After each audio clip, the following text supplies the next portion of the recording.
We're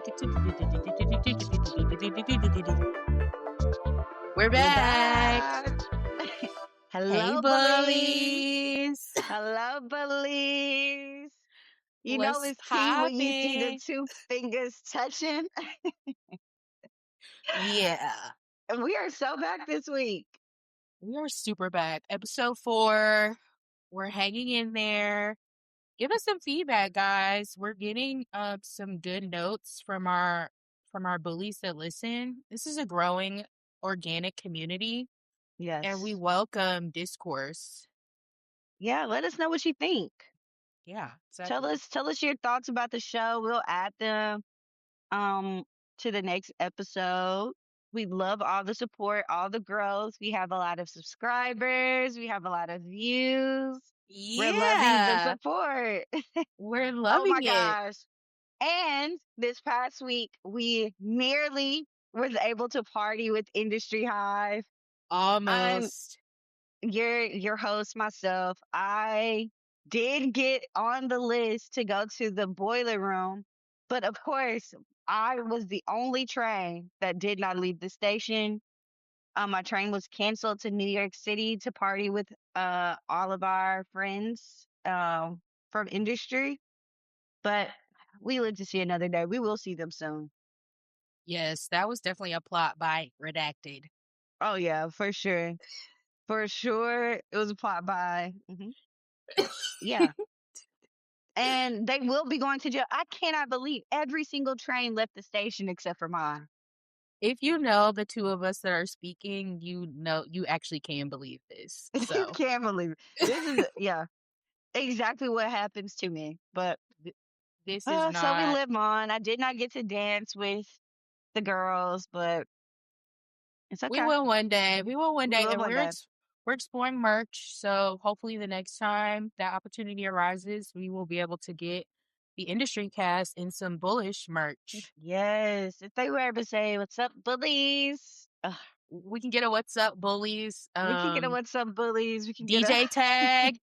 Oh my gosh, we have to. We'll workshop this. We're coming back to this. We're gonna storyboard this, and we'll yeah. come back and report our success. Because if you also know the two of us, you know that is also kind of likely to happen. It's bound to happen. We've seen Beyonce. We've seen all of our girls. We've gone to Super Bowls. We've done it all. This, if I can dream it, it can be achieved. Okay. Literally, women can do anything they put their minds to. Okay. So, Uh, ready to get into it? let's get into it. Let's talk about episode 4, 1000 Yoots, 1 Marilyn. So this week's summary reads as: The fall of Rome is nigh.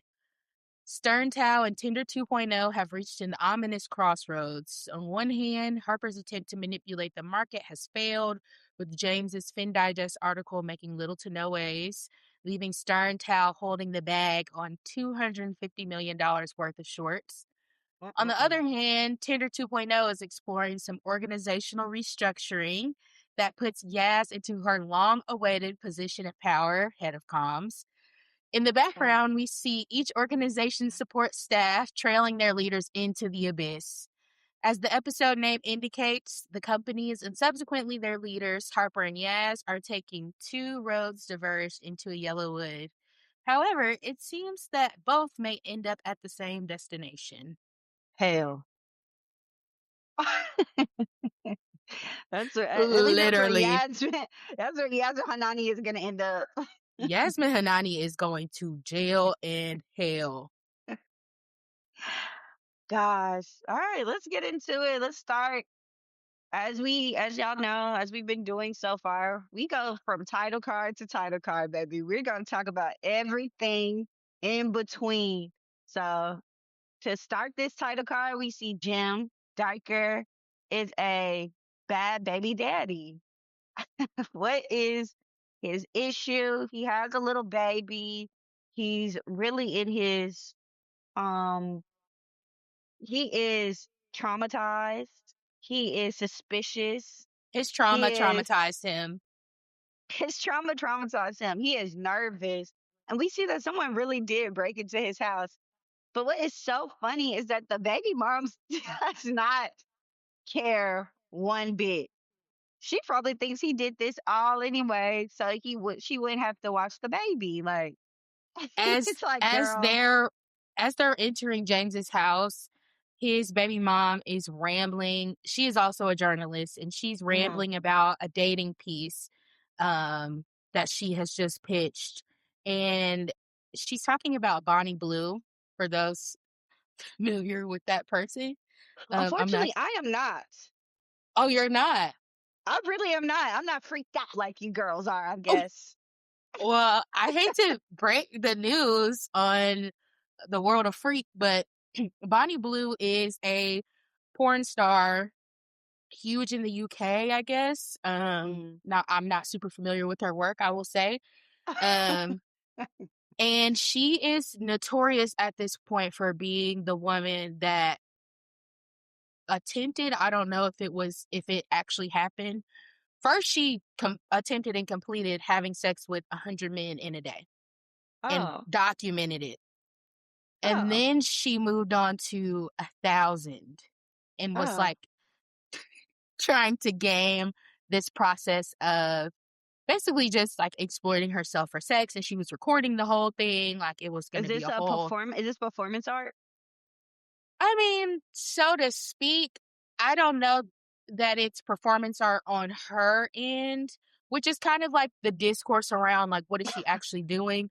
Most people I just think she's shift. nasty. Yeah, most people just think Yeah. she's a nasty woman. I She got mean, nasty woman girl, are disease. you okay? Like, oh, Exactly. a But thousand men touching my body is actually that actually sounds like hell. That's the actually hell. government interfered when she attempted this and was like, you can't do this. She actually traveled somewhere to do it and they like deported her because they Wait, got wind of what was going on. why though? Because Well, that's a health hazard. That you can't be doing that. And then she wasn't monitoring who was coming to sleep with her or like, Mm, it was like a whole, it was too much. It was yeah, she performance was art ground that was, zero. She was yeah. she was Wuhan. Yeah, they were really concerned what was going to come out of that, and I don't blame them. The government should be intervening Yeah, more. honestly, Government, you heard it here first. Government should intervene more in our lives. yeah, because that's actually really crazy. Ugh. So that's what she Yes, was on about. that's what she was on about. And what I was going to say, the baby mom was, as she was kind of going back and forth telling James about this article, which essentially is like the numbers game of dating and Mm, how people rate other people, really the heart of Twitter discourse, which I thought was yeah, interesting yeah, yeah, how they're pulling in all these aspects into like bona fide journalism. But yeah. she says talking about Bonnie Blue, her spirit was gang raped by market logic because she was trying to game the system and like see how many men that she could sleep with. And James says, yeah, individuals reduced to abstraction, Kierkegaard. Kierkegaard. Uh, yeah, and she says, why take something modern and make it for cunts? And I was Mm, like, this relationship is very Eric and his wife, very Rishi and yeah, Diana, just yeah. They're just dark. talking crazy and not really. There's no like love there. It's What just she says, I mean, he yeah. says we only fuck the once, and she says, nobody knows who you are, right? Like you're a Like, fucking okay. nobody. So in this scene, we're getting a lot of kind of James's background story. We find out he has a child. We find out that he basically got this Indian woman pregnant off of a one night stand. Yep. Literally the inverse of Rishi's situation. He owes money, presumably, as he's frantically looking around, seeing that his house is broken into. His baby mom is like, "Do you owe again?" And he's like, "Hey, I just need you to take the baby, Maddie, for the week until I get this figured out." And she's like, "Girl, we need a custody agreement because this is Yeah, not because gonna this is work." crazy. Yeah, this is crazy. And also, she says, like, how'd you even get a Mercedes? Like, apparently he was leasing a car. Like, so James clearly has been bad with money. And she also asks if he's using again. He's like, Mhm. no, my skin's just bad because I'm taking Ritalin, which is like, okay. I mean, honestly, You're I don't using know much again. about the meds, but yeah, that sounds like you're using again if you're taking Ritalin. And the way he was taking it in the next scene seems like you're abusing those prescriptions, brother. So we just see he has a very frantic, chaotic life that's happening. And he's super paranoid. Yes. Not a good combination. Yes. So he goes after this kind of shuffle as he's getting into his house, we cut to a scene where James is on his computer and I wrote that he looks like he's writing a dissertation. You know Man, that. I know that feeling. That is exactly how I was looking. And honestly, when I was gassed up on everything too, trying to write fast and hard and quick and falling asleep at the, yeah, it was it definitely sent shivers down my spine because that was me this time last year. But Yeah. we prevailed, unlike James. James did not make it out. James left his giant peach, baby.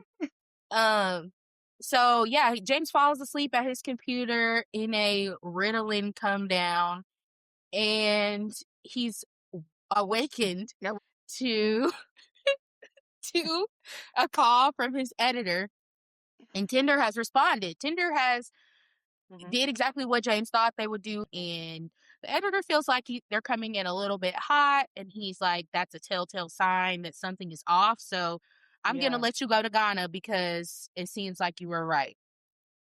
got One it. thing that comes up though in that conversation is part of the response is accusing James of being in bed with short sellers. Which he is. He is. He is, in fact, colluding and possibly market manipulating with Uh-huh. SternTao LLC. And they're telling him, like, just cut it out. Stop it. Yeah, he says, tell me you aren't inveigled with those fucking short sellers. And James is like, no, of course not, which we know that's a lie. That's a And lie. and the editor says, well, I don't like being woken by bullies. And he says it's in the public interest for us to respond aggressively, especially if Tinder designs on the UK consumer for their new baking app. And he Hmm. says they have a fucking glass jaw for responding that quickly from what he has Yeah. surmised.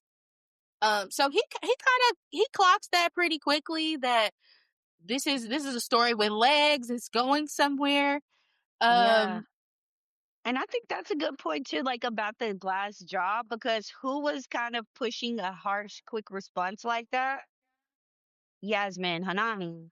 This is Yasmin's doing. glassiest Like, of glass jaws. yeah, literally shatters everywhere. Okay. Yeah. And this is her doing. It's her really her calm's direction Hmm. that pushed them that way. Yeah. So we wrap that conversation, and James still sees this car sitting outside of his house that he swore was following him. For the day prior, when his baby mom was dropping off the child, he mentioned Hmm. this car has been It sitting has been outside my there. house for days. So he goes up to the car. He approaches this car and is like, "Get the fuck away! Why are you watching my house?" And a Jules Knowles lookalike appears and spits at his feet. Girl, spit a nasty and called him slurs. Called him I called him said, a slur and spit his tea. I'm like, this is really not too far off from the Jules I know. oh, Not too oh my far off. God. Uh, Not too far. so And that then we get our industry title card. and then we're quickly transitioned into SternTao HQ. Yep. We're in SternTao. Harper's looking fab in her nice like out going out club. Not going out, but like her chill. She's about to go get some tea. She look cute. She looks good. She looks good. Harper looks good. So SternTao is strategizing, but Harper has received a call from James. Hmm. And she's pissed because James is trying to clean up this whole being inveigled with short sellers. And he Wow. calls Harper and it's basically like, hey, we don't need to talk anymore. You misunderstood my ethics about this. Harper is like, well, I gave you a whole piece, a follow up to the series that you said that you were writing. When is it coming out? He was like, I never said it was coming out. I never said that just because you gave it to me. He's trying to wipe his hands, which we know Yeah. with Harper that is never going to happen. That's never gonna happen.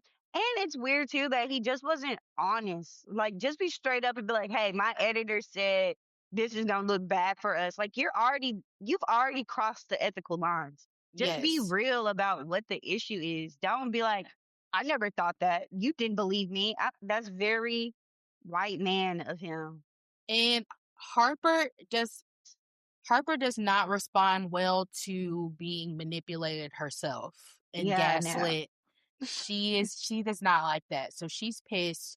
Eric is like stressed the hell out because $10 million of his money is on On on the the line. line. Um and so they hang up and Eric's like, what's our next negative catalyst?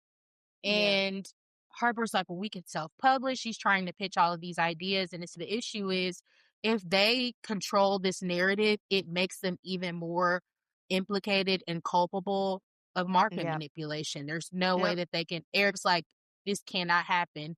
And I was like, I thought it was interesting how Harper basically pitched a Substack approach Yeah. and Like, like let's just put it out. just put it out. Sweet pea can write it. Like we Yeah. have a researcher here. Let's just put And it on Substack. like Eric says, it's like, who are we? We don't have a name. We don't have anything. And we're short sellers. And it's also really interesting in this episode that feels like every time people say short sellers, it's said derogatory. Yes, it's a slur. Like, it's a slur. Like, nobody wants to be a short seller. We have to deal with these short sellers. But also, we find out during the conversation that the article did not have a massive effect on the market like SternTao LLC was expecting. So Hmm. that is another reason why they really need this Sunderland piece that we saw last episode to get pushed out. Like, the market loves Tinder. Tinder Yeah. is the hottest piece of ass on the block, and everybody Yes. wants a piece. Like, it is, Everybody wants some of Jon Snow. they want some Jon Snow. Recognize. So, Yeah, Eric says their name has no cachet, and he says, "Who gives a solitary fuck about Stern Tao's view?" And yeah. I thought about the line where he was trying to relate with Harper in like season 1 or 2, where he's like, you and me are like so and so and so and so, and they're not people like us and they don't Mm. understand us. So very us for it gave short seller is giving the term clanker in this Yeah. context. It's like Yeah. it's serving the same purpose. Yeah. Because it is like trying to go past the norms to make money off of failures. Right? Hmm. Like, nobody wants to be the person that you're essentially scraping the crumbs off the ground.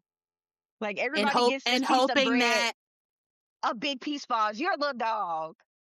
You're like my dog yeah. Holly. Holly used to. Oh, this maybe I don't know, but there's a lot of people that got dogs named Holly. But they,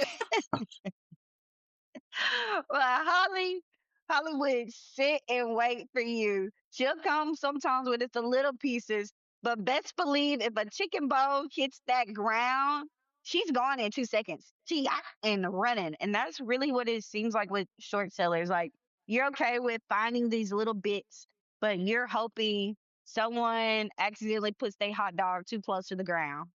So Yes. it's nasty work. It's dirty business. It's not only are they kind of scraping for crumbs, but they're hoping to put the crumbs together to make a new piece of toast or something. Like, Yeah, how that happened? how's that gonna work? I honestly don't see the play, but I don't either. it's like it would really have to. I know I'm doing a little forecasting, but it's like it would really have to nail like a big blow up. Hmm. It has to be something big because even nowadays, you don't really see anybody a bank closing or something happening because of some ethical issues. No one No, cares. definitely No not one no bank. cares. You have to steal the money from literally the government themselves for people to really start caring. And Hmm. even then, you just get a fine. Yeah. So I Yeah. don't know how they So gonna do this. SternTao is they're in trouble. you niggas in trouble. That's for me, guys. Now we're at Tender HQ, Mhm. and they're kind of talking about some UX, just talking about how the app is looking, the Mhm. design, what they're seeing from their view, just a typical strategy meeting with the C-suite. And Yeah. Henry says, UI is part of the messaging, and messaging is everything.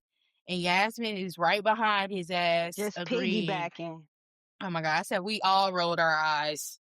I definitely did. Just yes, yeah, yeah, exactly what Henry's saying. Yeah. Robin was that accent was terrible. But Robin was irritated as fuck. I felt him deeply. He I was get it. like, "Get Robin's this like, bitch out of girl, here." who is she? Who is she? Literally, who are you again? Just um, talking. just talking. And we get a Pierpoint mention as well. So Pierpoint Mm-hmm. has arisen from the ashes. They're still under Almirage banking. Mirage, yeah. And they have essentially agreed to sponsor some of this app. It's not clear at this point how they are sponsoring, but Henry's immediately turned off. Yeah. Pierpoint is his moral enemy, Yeah. obviously from the whole Lumi valuation fiasco, and so he's very, very bearish on Pierpoint's involvement. He actually hates Pierpoint. He hates Pierpoint. He He's like hates Pierpoint. disgusted. He had such a temper tantrum seeing Pierpoint down at the bottom of that screen. Like he is irritated that they are part of this game. He doesn't want them around. He thinks they're old news. It's like I thought we were doing something fresh, and here comes Pierpoint and their name. But we find out they are paying a nice little chunk of change to Tinder to really help Tinder off the ground. And we find out that this is Whitney's Connect. Whitney has Yeah. brought in Pierpoint to help with this kind of funding, which is clearly going to be an issue later on down the line. We flip back to SternTao HQ, and they're breaking Mm. down all of the money that they have, which is 250 million in equity plus a $250 million loan. So I know I said in the summary they are holding a $250 million bag. Yes, they are, because that is their money. But they have loaned an additional $250 million from Deutsche and Kenny Borrowed. Yeah. and Kenny and his damn Bob to be able to fund these funds and all of Yeah. these clients that they're hoping to take on. Yeah. And it's really interesting too that Pierre, the one I feel like has the least hope in them, gave them the most amount. Like he's the anchor of their fund. He has $100 million, which is really 90 because of the 10 that Eric is putting up. Mhm. But who the hell were they able to get 140 million other dollars from? God only knows. And I wonder when we Like, will find out what is attached with those purse strings. yeah, because that don't sound right. Something not smelling good. And that's why my girl Harper Stern is nervous. Hmm. So then we get to the Tinder Pierpoint meeting IRL, Hmm. and we see our girl Wilhelmina. We hear that Pierpoint has the investment managers, and then they also have the customer base. They're hoping to exchange this for a platform to kind of move everybody into the Hmm. digital banking space. Um, and Ferdinand says, we're offering a dinosaur a digital feature, and they want $1 billion more because $1 of that. billion. I said, okay, this is feeling real like all the other people, all the 30 for 30 folks that's gone to jail so far. Yep, Like, what are y'all doing yep, for a just a billion dollars. platform that I'm sure Morgan Stanley has? Because they're in our current day. Right. So it's And like, it's an additional $1 billion. We don't know the initial investment that PurePoint has made. So they yep, could have already given $1 billion put in a and lot they're of money asking for more for a money on top of that. billion more dollars. And I put they're using their bullish market as leverage, right? They're trying to say like Yeah. we're the hottest thing. Like you want to give us the money. You see what we're doing. We see we got all this capital right now. Like everybody's pushing us. Why not be the ones that invest just $1 billion? Like, okay, Austin Powers, what the $1 billion. Ferdinand says, we're modernity knocking at your door. And I thought that they said that last week, I think. In the last Yeah, episode, they said that to somebody too. So they're just yeah. kind of pitching this like, we're the new everything app. We are not like everybody else. We're going to take Hmm. over the market by storm. And I think obviously that messaging is affecting its market value. Like people are starting to buy into this. They're starting to see that there supposedly is an avenue. But like you said, somebody probably already has this together. Yeah, that's why I'm so confused. It's like, is this just Cash App? That's what I was. Like, it's literally Cash App. I don't understand the difference between Cash App and what they're doing now, or like really what they were doing as Tinder versus what they're doing now.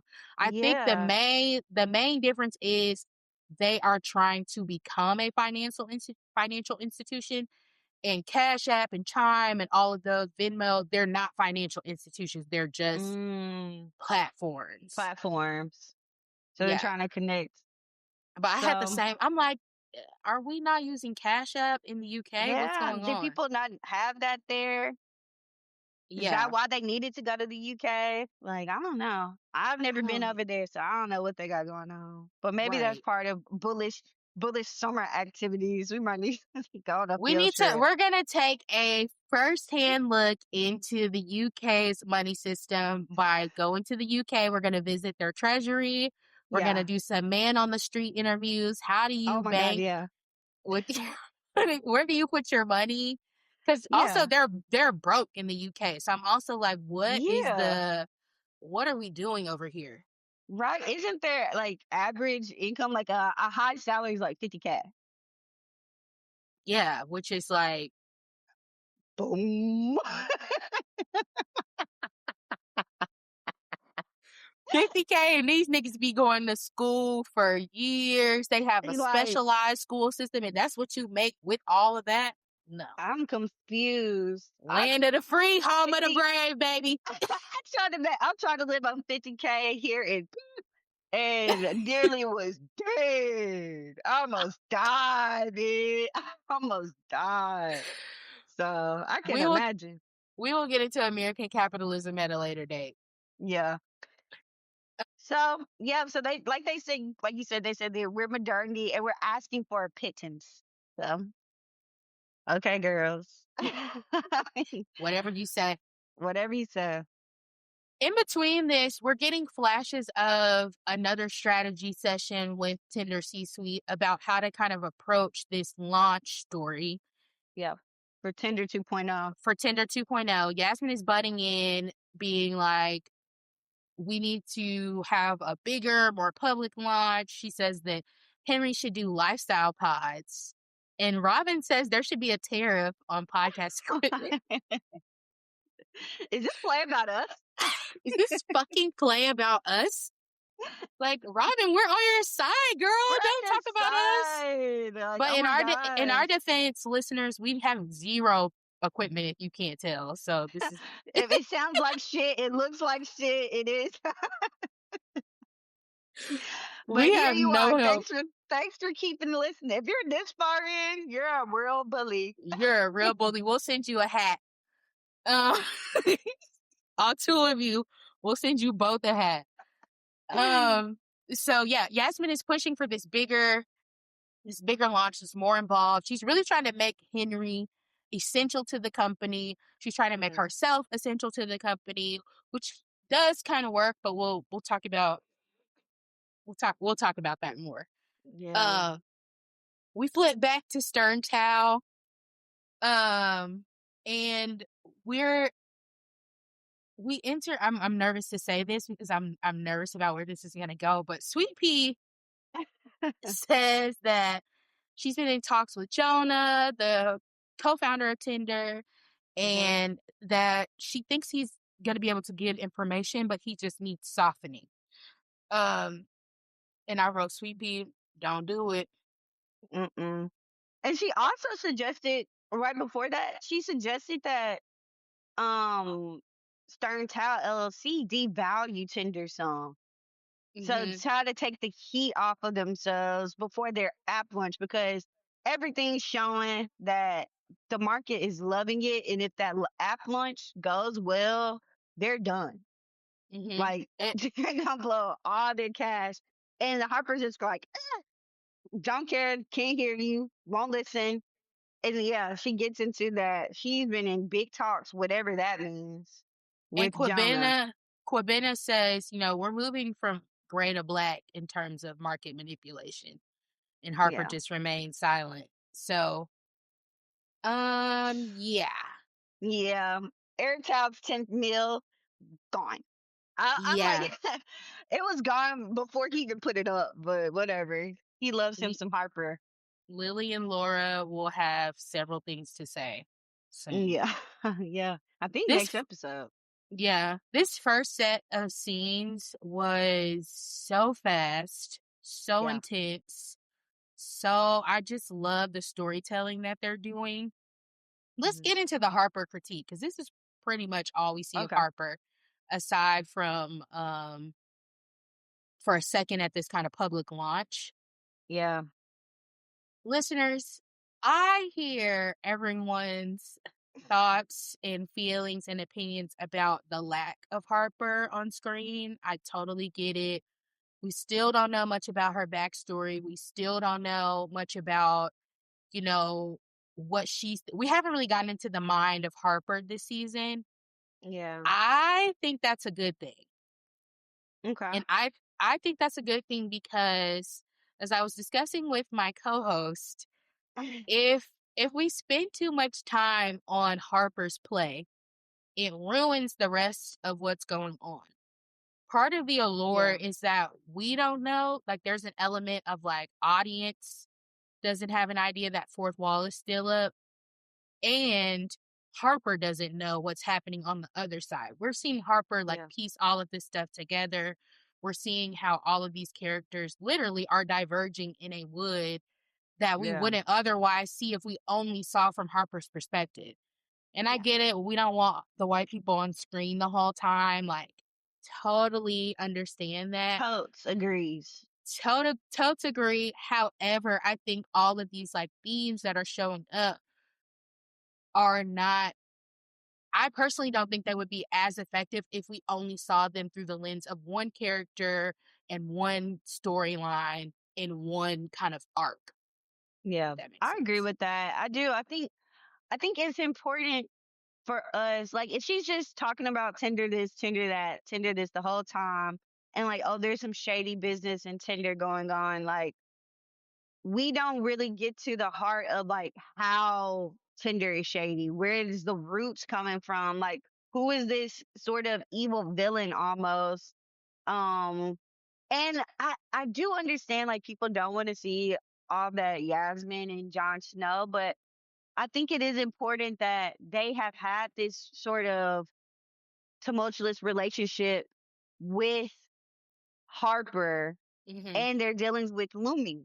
Right? Mhm. Like this story has happened with Harper, Shorty, Lumi, and all of the plays that has gone before this. Like everybody's sort of enemies to each other, and it's important for us, I think, to flesh out the issues and understand these characters. Then only then can we really understand Harper's ambitions and her need to sort of be on the right side of the Tinder thing. Like she said, she wants to be right.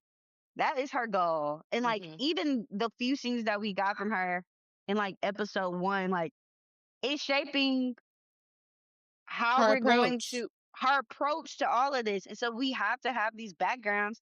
And in a real life aspect outside of that, I Mahala, Mahala. okay. She's like busy and booked. So I think my girl is like I told my co-host, is I think she had like a Ariana Grande and iCarly moment where they had to put her in a box for a minute, and then she's gonna come out and be the star of the show again. Like, let us get it. We have to get this background. Our girl maybe was a little busy, and now she's gonna be back. And I think the second half is gonna be Harper heavy, and I'm Yeah, okay with 2 episodes. I know we're spoiled. Well, I guess 3 episodes now of not a lot of Harper and a lot of Yasmin Hanani, but too much, but too much, way too much, honestly. But I also remember them saying like Yasmin is a co-lead of the show. yes. Which Like, if you've been watching since season one, like this really should not be that big of an issue. no, like a lot of season one is her dealing with Rob. Like, we really didn't get a lot of Harper then. Like, Right. it And we is, split it was way more lead characters in season one because it was about all of them in their grad year. So we really got less Harper then. we really got less Harper. So it's like, it really isn't too Hmm. off the wall. Like, I'm very confused of everyone's issue with her not being in it as much. But I don't know. My sister is killing her scenes that she's in, and she's really, like I said, I think the writers are giving us a lot to chew on and understand for us to for the play, whatever play that Harper makes, to make sense to us. Like, we Yeah, have to have some of this background. I will also add that a theme we've been talking about is just like storytelling and who tells the Yeah. story and how long can you sustain the story.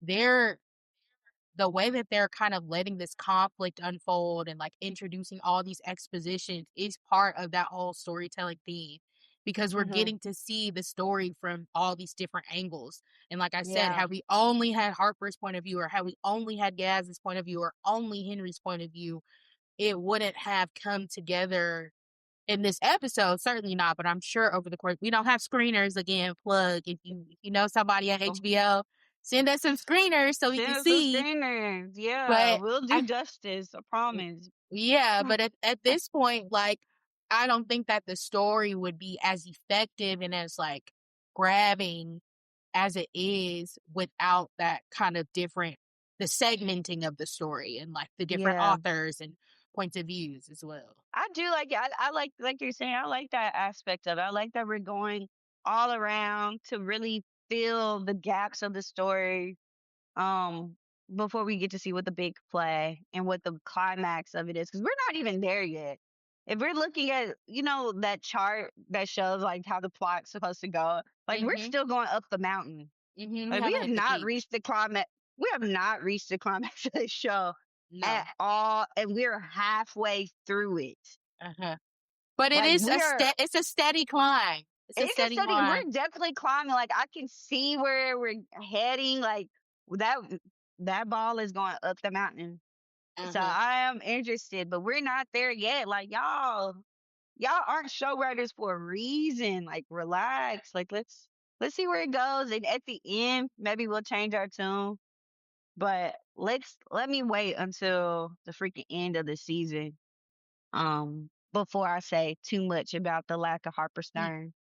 Bullish is bullish on Mickey and Conrad's writing. We trust Oh them. yeah, I'm a big fan. I'm a big fan. I've been watching their interviews this past week. They're good. They're fun.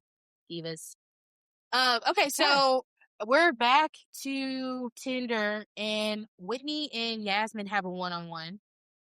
Yeah. And we see that Whitney has a photo on his phone Hmm.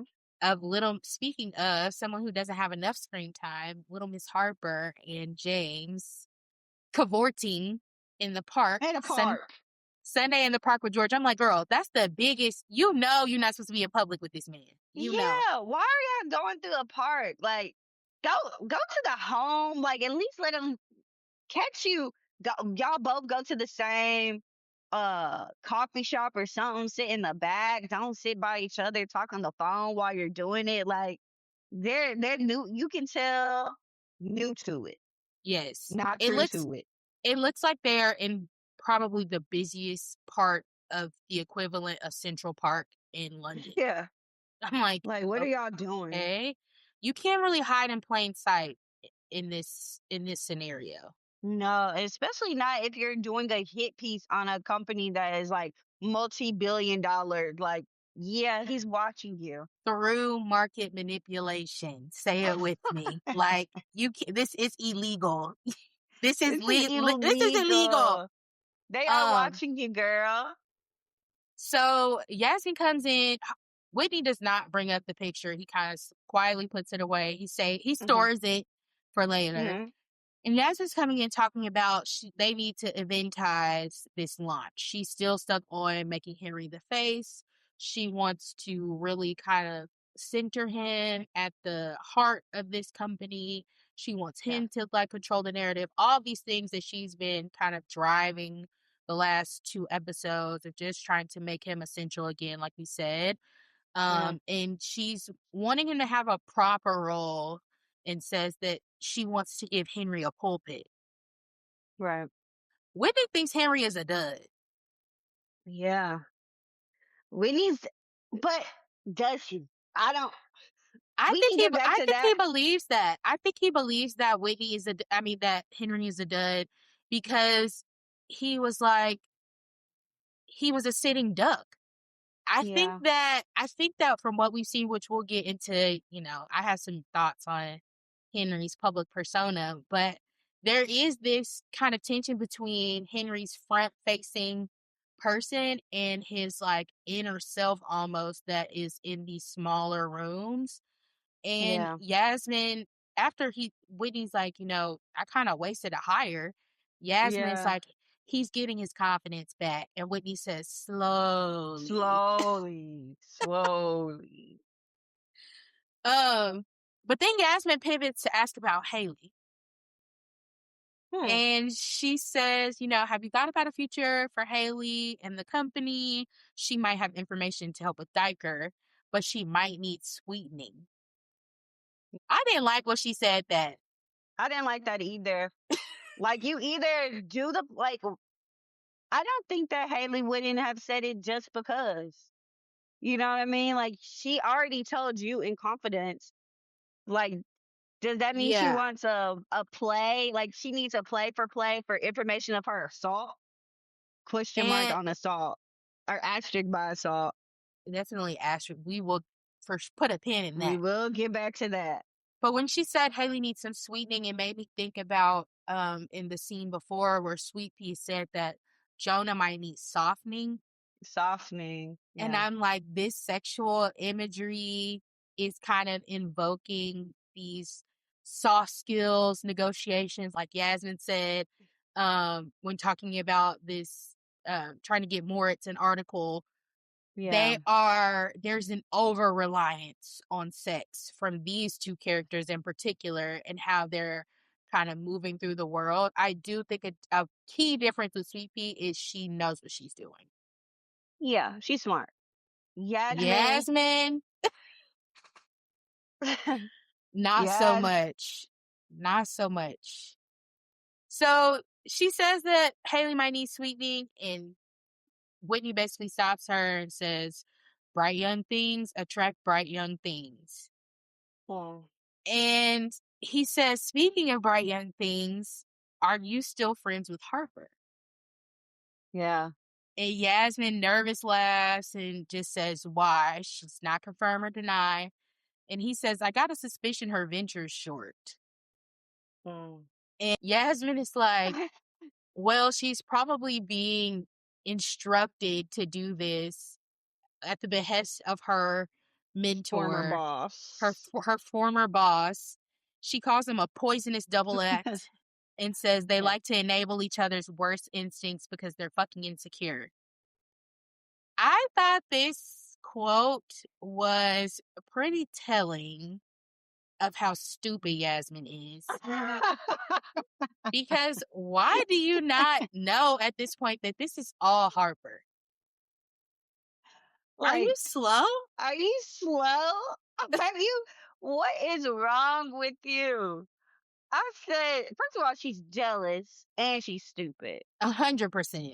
100%. Because We've all had all she wanted was to be up under erictao. But erictao was a little nasty with her. erictao wanted to be up under her.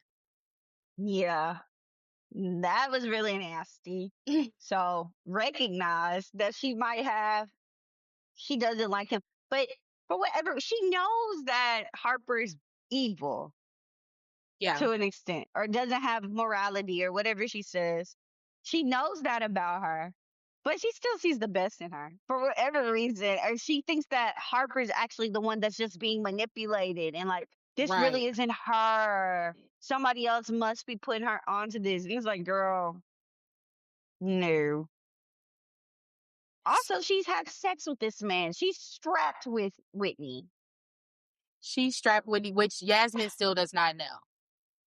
Which Jasmine says, but I also thought this about this scene too, right? Like you said, he put up the picture of Harper and Jim Diker before she walked in, really. And it's Hmm. like he's also testing the waters with Yasmin to see, is she really on the team? Is she trying to play him? Like, what is Yasmin's play? And I think I have put in my notes, he realizes she's stupid. Yes, 100%. Nothing else to be said. Like, he's just like, okay, yeah, Yeah. sure. Thanks for the Eric Tao angle, but other than that, like, she doesn't know what's going on. No, she says that she can think of a comms angle to deal with them. I'm like, a comms angle is not going to stop A SternTao. comms angle. And when did you start becoming a comms girl? Last episode, when she randomly said it, like, she just really gave herself a job. She could have been Literally. like, what are you talking about? After you already said that's not your expertise. It's stupid. But now you got Um, comms angles. Okay. so we'll be watching that to see how that implodes. But yeah, I think Whitney immediately was like, "Oh, this girl, she don't know what the hell going on." Yeah. So fast forward to we get a Rishi scene. Rishi is dealing coke out of his car, and he's talking to this presumably young finance guy.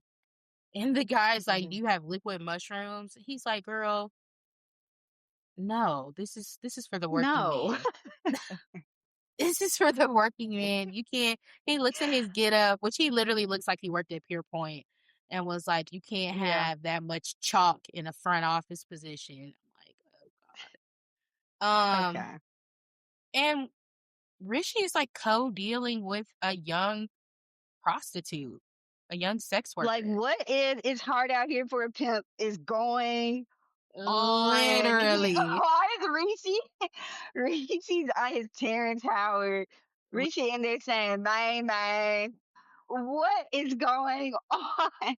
It's Rishi. It's Terrence Howard in Pennsylvania. Like, Yes, literally. okay, what is going on? And why is it, I put? Why does he have a white bitch calling him Poppy? Mind you, Rishi is Southeast Asian. So I'm just the race play this season is like truly off the charts. Ugh, like, She oh, tells him they're he's receiving services. He's yeah, recording it. pleasuring. He's being pleasured. And she says, "Please, daddy, I'm a good little whore for Poppy." I And literally say, yeah, as he's recording, he gets an incoming call from Callan Law. yeah. Cow So, law is crazy. especially for your wife to be dead and you still got her mama name saved, it's Cow Callan law. Law. What's up with you? Rishi is sick. So he answers the phone. He's like super. He tries to get himself together. We can put together from the conversation that they are not. Diana's family is not pleased with Rishi at all. They No. pretty much have custody of Hugo. They need to get some things arranged so that they can, you know, move on with their lives Yeah. essentially. Take full And control of the estate.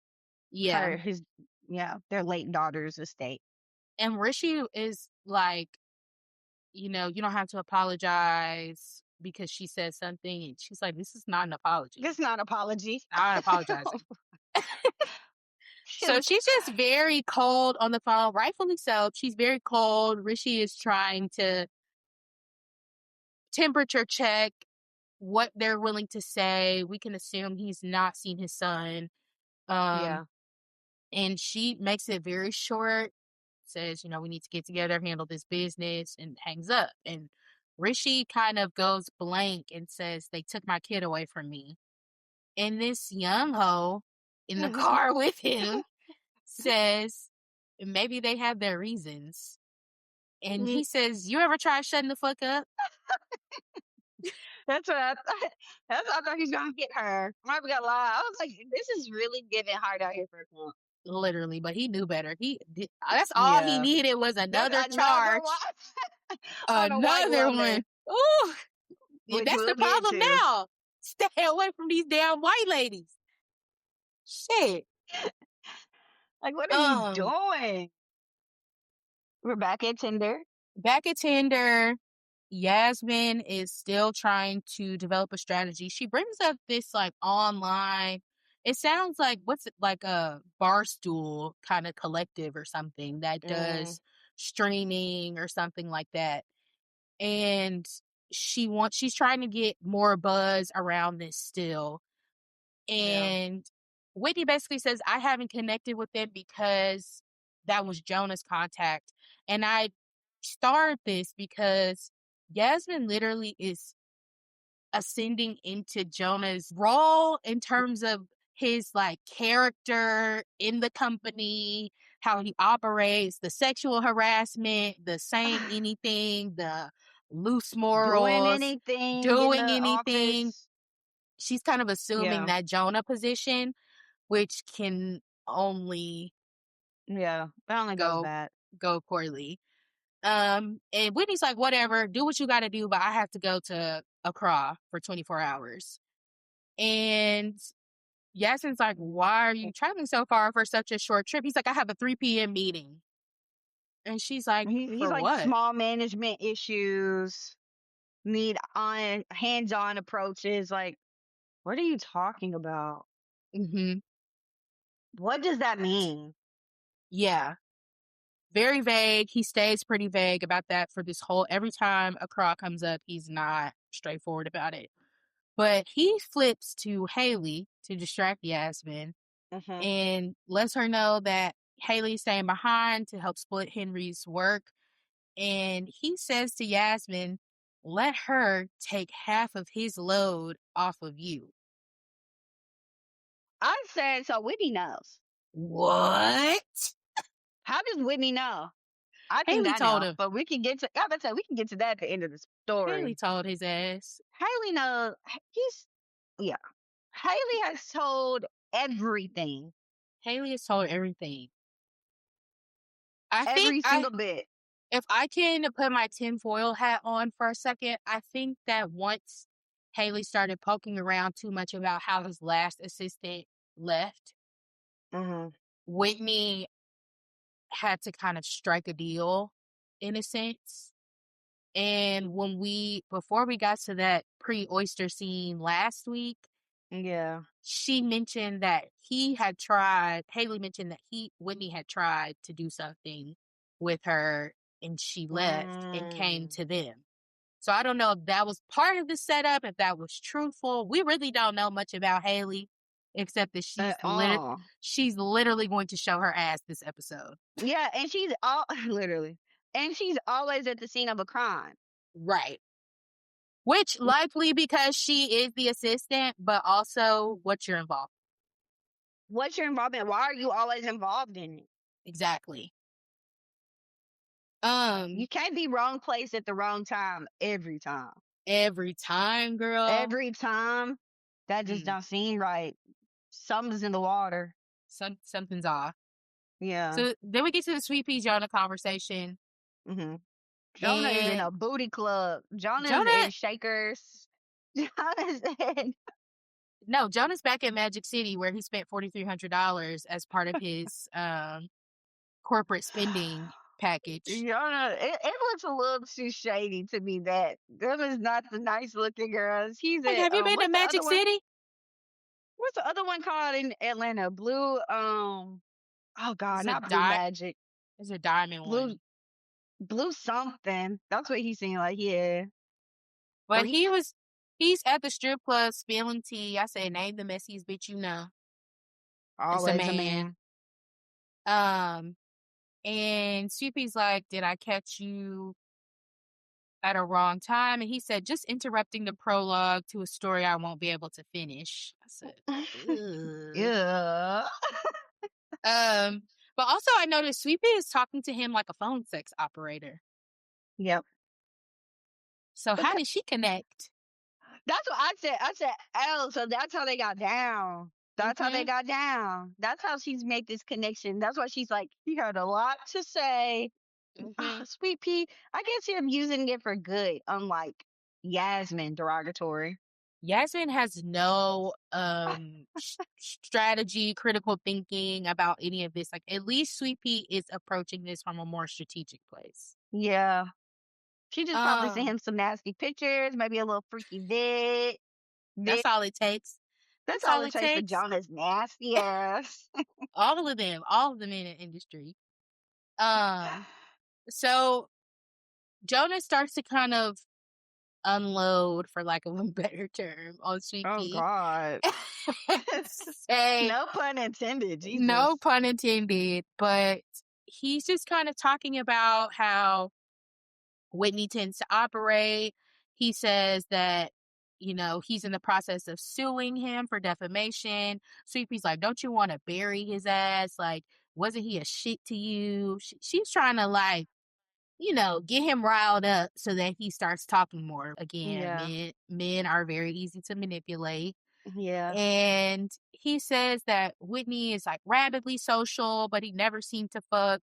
He also would always get clients drunk, but Jonah never saw Whitney drinking himself. Mhm.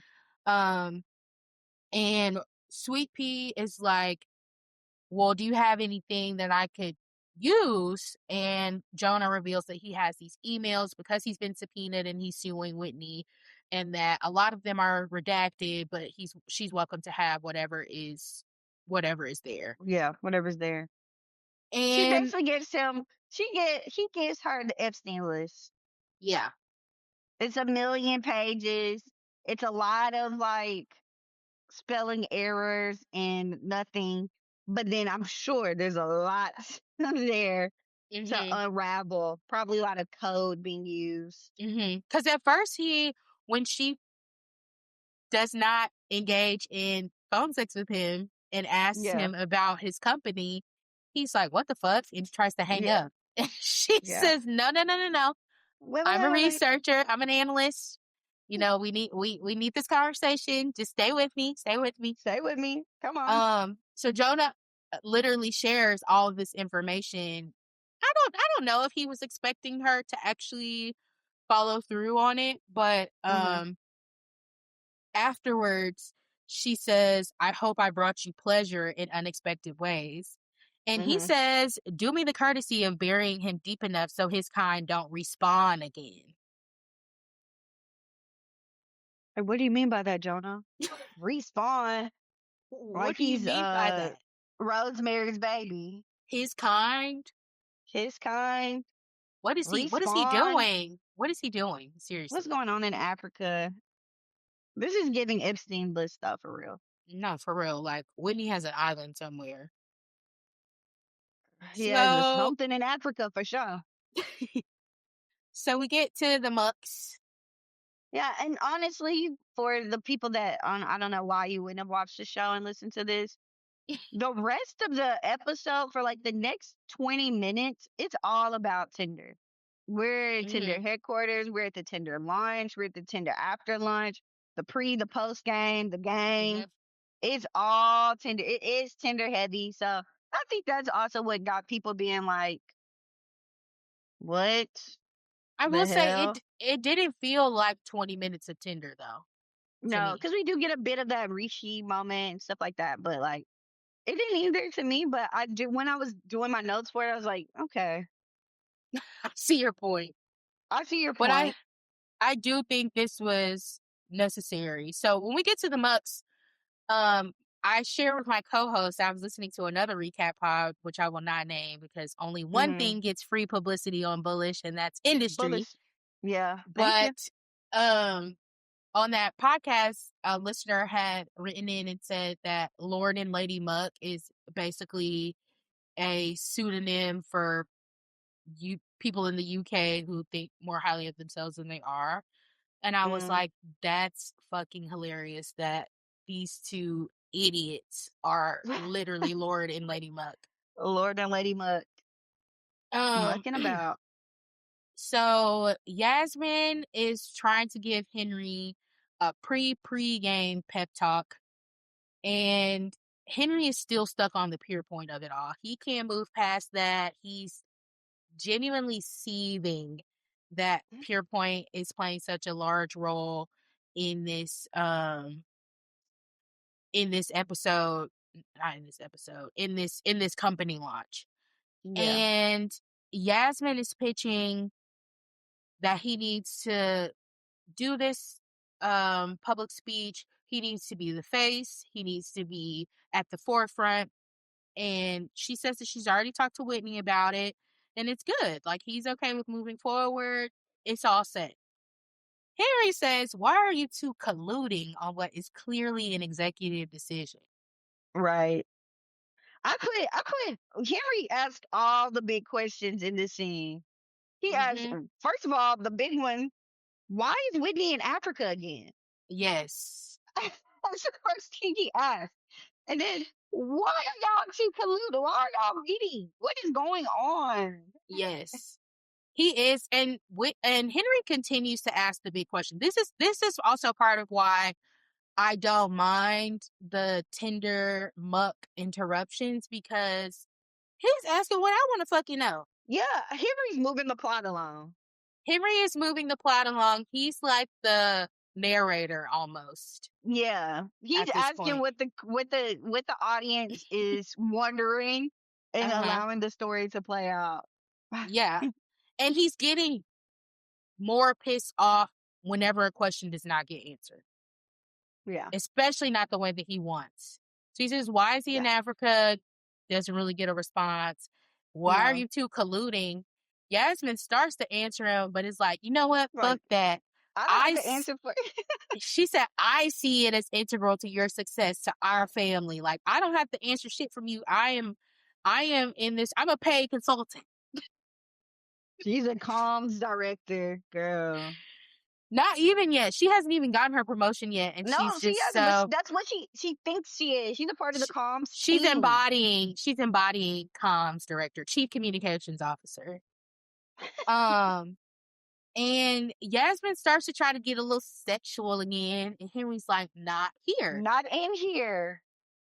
Stop." Don't run up on me like that. This is not the place or time. And she says, "Who Have are some you cooch. afraid of?" She says, "Who are you afraid of?" And I said, "He's scared of you." Yeah. Who the fuck did I marry? Word Teresa Teasel. Literally you. Yasmin says that listeners will lean into the belief of the teller, so go and tell it. Yeah. And Henry says, you always make me chase the most egoistic part of myself. And Yasmin says, because without it, Henry, nothing would fucking happen. Girl, It, this goes back to our theme, the storyteller's theme. But also, why did like she wants the most beat up version of himself almost so that she can take control. She's extracting as much as she can for her own gain, and that's not gonna go well because she's not smart enough to do that.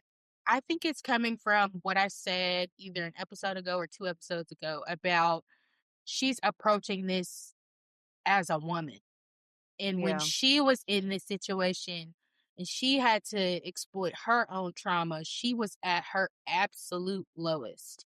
Yeah. And that's what people were responding to, was her being so low. Low. And she realized that she could take control and kind of change the trajectory of the situation by ultimately outing the victims. So Yeah. I think she's approaching this as like, Henry is at Mm. still a very low place, but this is what people will respond to. Yeah. Respond to be a victim. Like show your Mhm. victimhood almost. Mhm. You're right about that, sister. Even though Yasmin hated being even thought of as a victim, it got to a point where she felt like nobody was gonna do anything for her unless she was the victim. Yeah. Which was that last conversation she had with her family's publishing Yeah. company, whatever. Before she fried them. Yeah. But what I was going to say was so far in this episode, up until this point, there was no music. It was just a collection of ominous sounds. And Sounds. Yeah. It was just there was music strip in club. Rishi's car, in the strip club in Rishi's car, but there was no music up until Yeah. then. And in both of those scenes, it just changed into what sounds like bullish music. Mhm. Like it's nondescript, Mhm. non-copyrighted, But it was just scary. scary. Mhm. Yeah. Yeah. So then we get to this comms meeting with the Fourth Estate, aka the Norton paper, Hmm. and it's Yasmin, Norton, presumably the editor in chief, and then Robin comes in. And they're talking about this kind of Moritz article, and I didn't catch what it was about. Did you? No. Um, Oh no, I don't. I don't. I didn't hear that part. it was something fucking racist and fascist, Yeah, and I'm sure. Yasmin, they were kind of Norton's team was of the mind of like, this might be a little too much, like, not really sure why this had to get published. And Yasmin is like, who cares as long as people are clicking. Oh yeah, see, I mean, I know what you're talking about. That's Mm-hmm. But yeah, they get into this meeting overall where they're trying to counter this spin digest story. And mm, Yasmin's approach again, this whole time she's been telling Whitney, like, I can do a better job than Robin. Robin is not being aggressive enough. Robin is not stepping up to the plate. He wants legal to handle everything. But there's a more direct way that we can counter this narrative. mm-hmm, And she says that there's a public interest angle because with this with Tinder 2.0, it's supposed to be essentially a public public consume public consumer good that the government is really backing. It's supposed to revolutionize UK consumers, autonomy. They're mm-hmm. supposed to have just all the buzzwords that you would Yeah, use she's in wealth drinking she's management. drinking Whitney's Kool-Aid. She's Right. believing everything Whitney's been saying about the and just regurgitating exactly what she's heard from him. And highlighting the pieces that, the media would need for it to be a story. It's a public interest angle. It's going to affect consumers. You're hamstringing a government before you can even get the opportunity for it to come out in terms of the actual product. And Norton and his team are like, yeah, there's a lot of virtue signaling at Spin Digest. They hate the editor in chief over there, which the editor in chief also named it. He hates Norton as well. Yeah, so And there's some type of history there. yeah, and they say that readers will enjoy hating on the hypocrisies. Hmm. And Robin is jumping in. It's like, I don't really think this is something that we should pursue. Legal is going to handle it. And Yasmin says, legal is not going to work. Their their press release is going to fall too flat. Like, we need something to really move the needle. And Robin says, I don't think that's a fire that Whitney wants to be stoked. Not knowing that Hmm. Whitney is on speaker Whitney's on speaker the whole time. whole And time. I'm like, that's such a dirty play from Yasmin. Anytime you call in your boss, will you call in somebody's boss? behind their to back. sit on the call BCC. Mm. You're dirty. And she tried to even start the meeting without him. She Mm-hmm. put the meeting together, started it without him, put the boss on the call. Like, she's completely knifing him. Robin says, well, I don't think Whitney wants to stoke this particular fire. And I said, Whitney loves fires, actually. We Yeah. learned that. And Whitney concurs. He's like, don't speak for me. I actually think this is a great idea.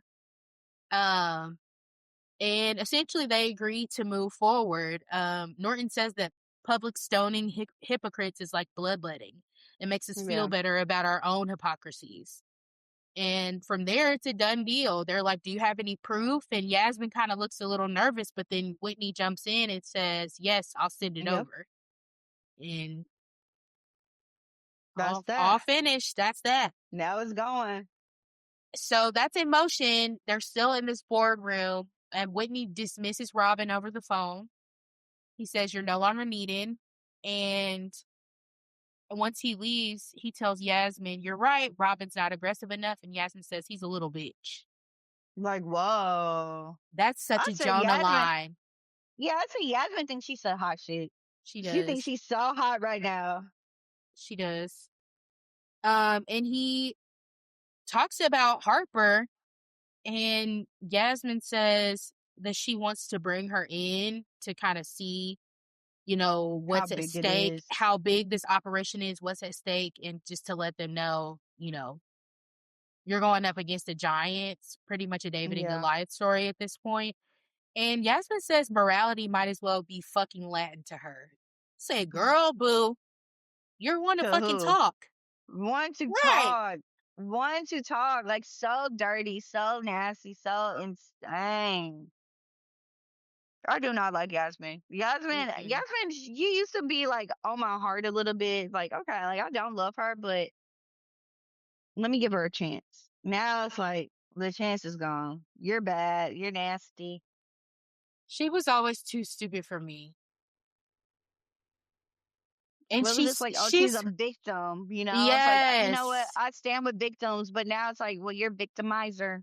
Yes, but also she was a victim in a way of like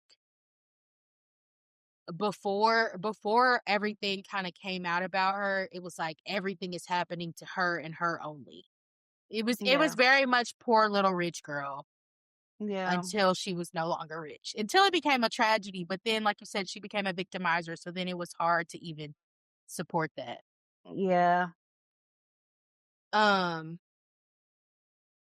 so yeah, then we get to Doughboy Rishi has now entered custody court in a coffee Uh-huh. shop, and Diana's mom, his cow-in-law, is blackmailing her by offering visits to Hugo in exchange for a name change.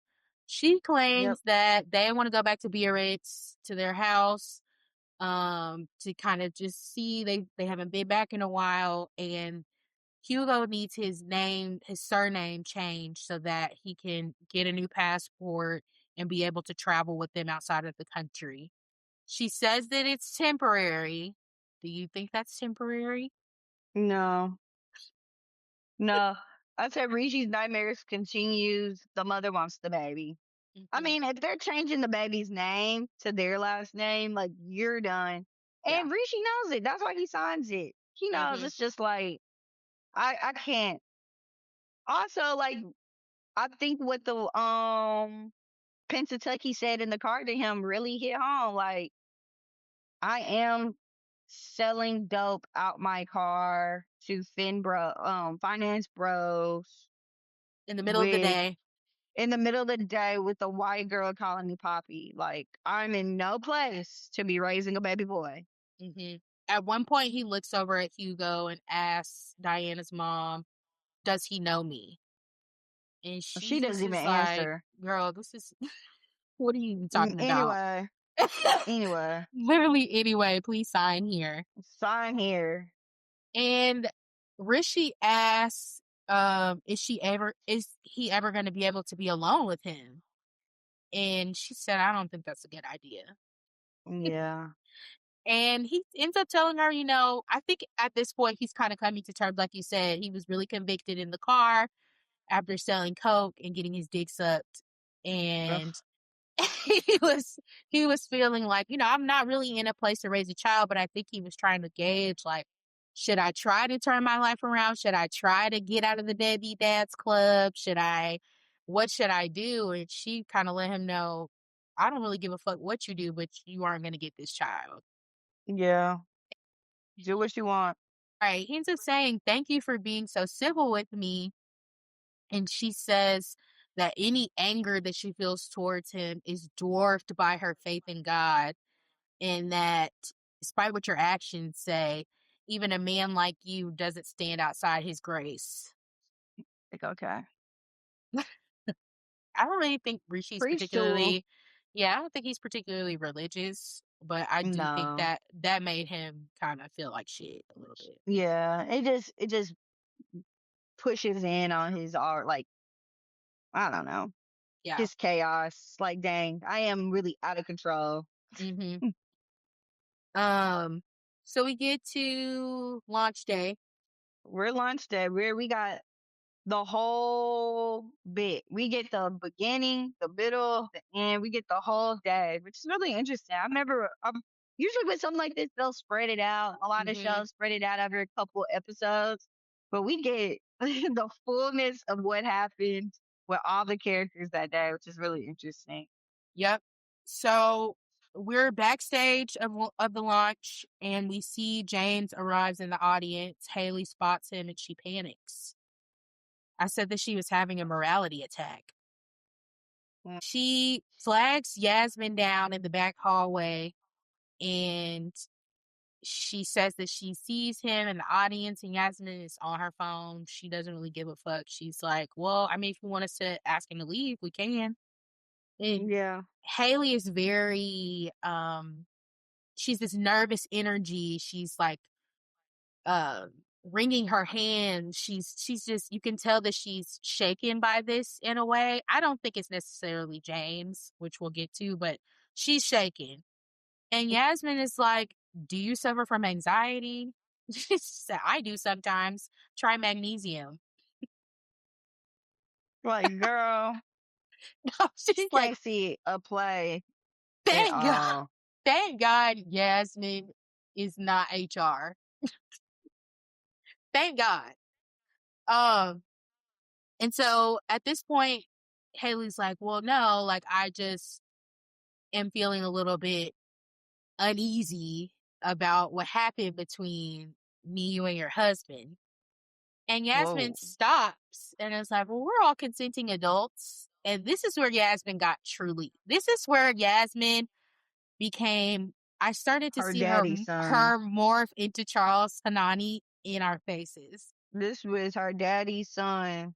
She says we're all consenting adults. You enjoyed it. And then she said, Calabasas, you're the one that instigated it. You instigated it. She says you're trying to make a good thing bad.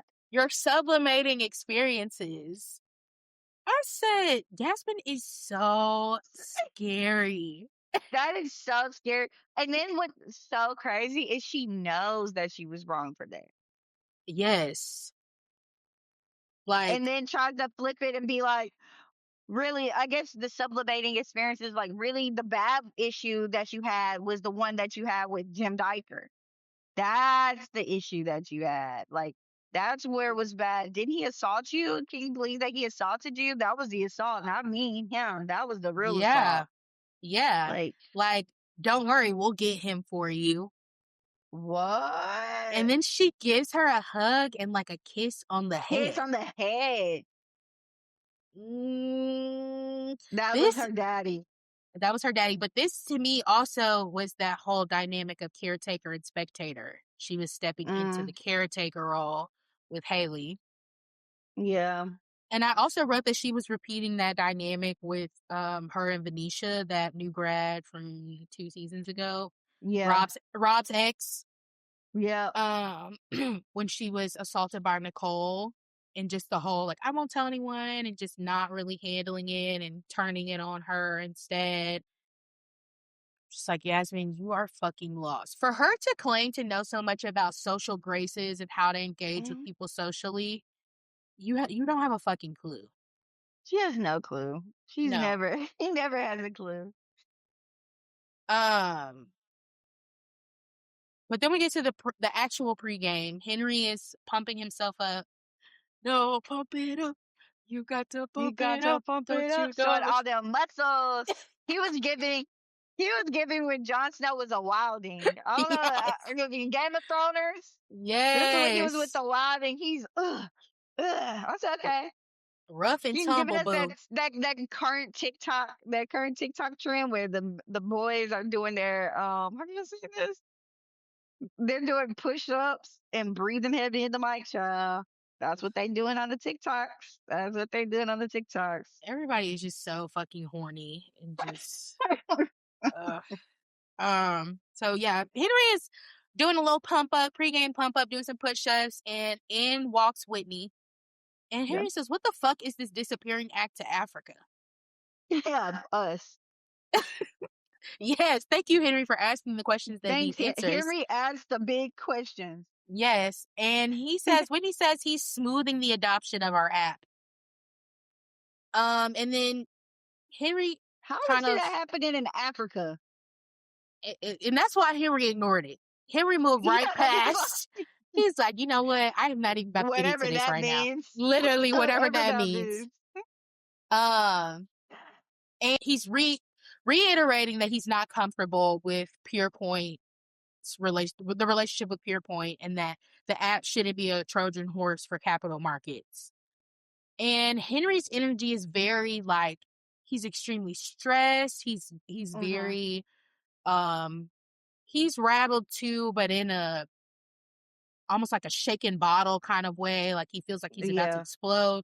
Whitney is very Yeah. calm. He's very serene. It's almost like water and a raging fire in front of Yeah. us right now.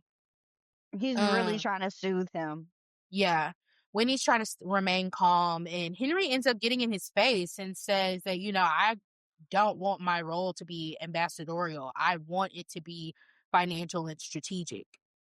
Yeah. And presumably to try to get more of a sway with this whole like PurePoint conversation, which makes me also wonder, does he know how much money PurePoint has poured into the app? Probably Right. not. And he says to Whitney that PurePoint fucked his valuation. So Yeah. he's done with them. Like he doesn't want He's anything done to do with with that. them. Yeah. Whitney ignores that too. He's like, listen, He just sells him now.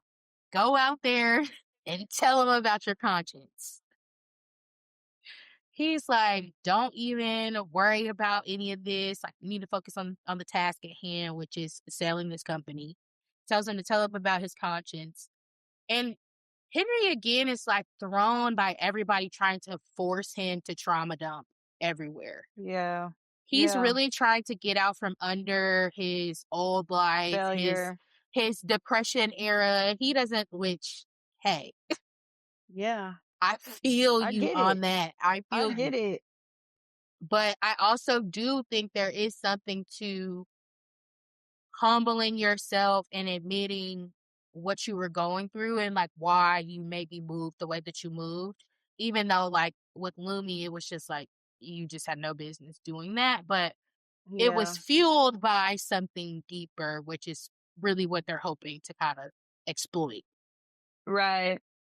And And I think that's also what I think all of the endeavors that Henry has been trying to get to, like he really believes in them. He really yeah, wants them to work. He thinks they're a value add for people. Like, right, the whole idea with Lumi is that it's gonna lower your cost of utilities. The whole point with he says it at some point that he thought that Tinder was going to be this utilitarian banking account, and it's just another bank at this point. Like, right. by teaming up with PeerPoint, like he's expecting this to be like a social good in Hmm. certain cases. And time again, he's realizing they're like nothing burgers, Yep. and that that is not what the market wants. And so I Yep. think that he's really trying to understand and try to find his place in that. But Whitney sells him very good, Mm-hmm. and he gets to the heart of his ego.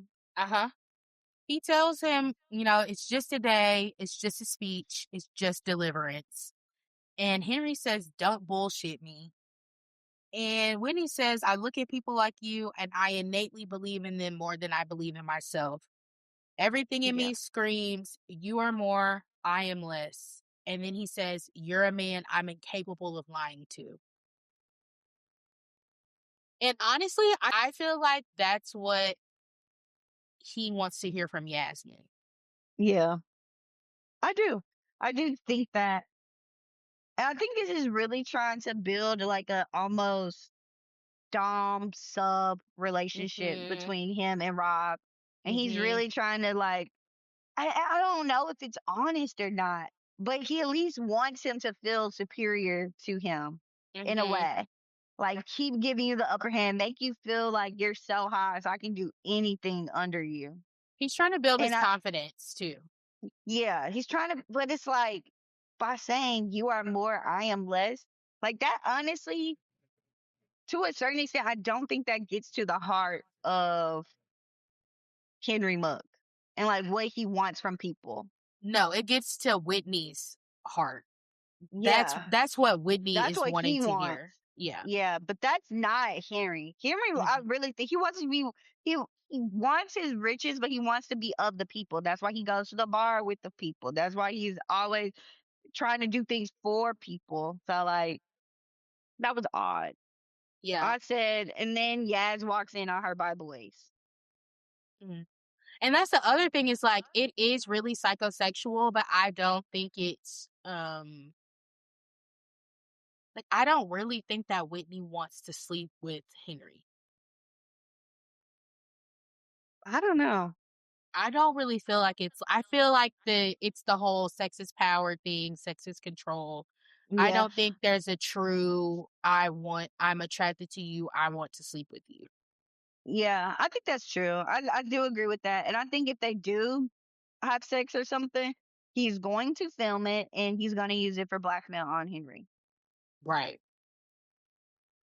But even thinking about last season with Henry and Rob, like things got a little like Rob would be game maybe like I don't know what the play was between Henry and Rob really, but it seemed like it was going there. And Mhm. Rob was kind of just like, no. That is a little bit more Rob is truly a try guy. So that is I could see that happening. Yeah. But Whitney, I don't think that's his brand of incel, and I think that it's more of a power play than anything. Yeah. But we'll see. I think it's all going to come together in Africa. Yeah, we're gonna see what's about to happen for sure. So Yasmin and Whitney have this very odd face off when she walks in on them, Yeah. and Whitney's kind of like, "Got your man." Got your mans, got all of it. Got you, got your mans. Uh huh.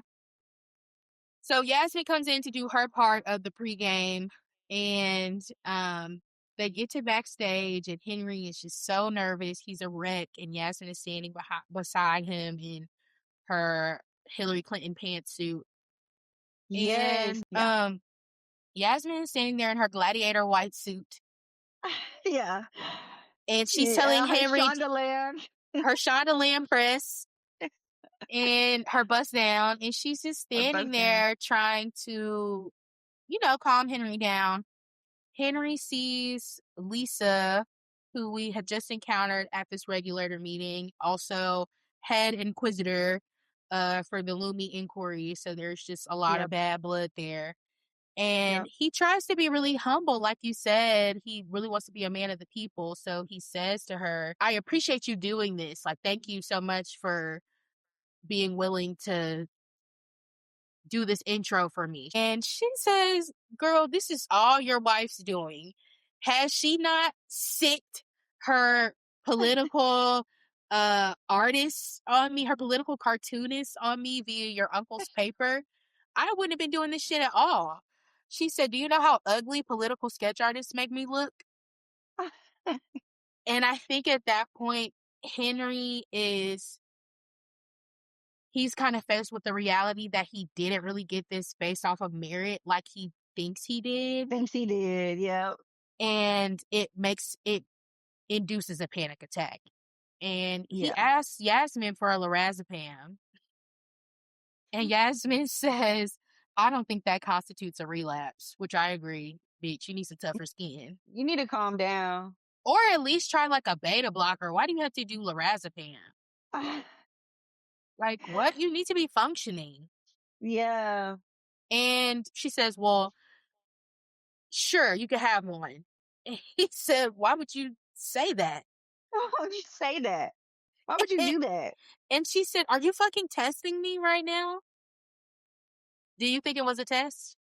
No, You don't I think it don't was a think so. test? I think he was just really anxious. Like, this is honestly, I felt Henry, because this is me when I'm really nervous about something. Like, I Fair. really just want you to calm me down. Like, don't tell me to go do the drugs. Like you said, he wanted what Whitney just provided him. Mm-hmm. Instead of being like, actually, yeah, take the damn pill, do this or that, just be like, no, you got it. I promise. Like, you're going to be great. You got it. Like, let's breathe together. She didn't do any of that. She was just kind of like, Carrie, like, you just got to go out there and do it. Like, you just got to do like, she's also providing some type of like anxious energy too. And Mm-hmm. then to even suggest, which I know you're about to say next, like, did you use? Have you relapsed again? I did not like that's not what I want to hear right now. Like, So up until that point, I was like, oh, he's definitely testing her. Because like you said, he just got all of this from Whitney. He got that reassurance, he got calm.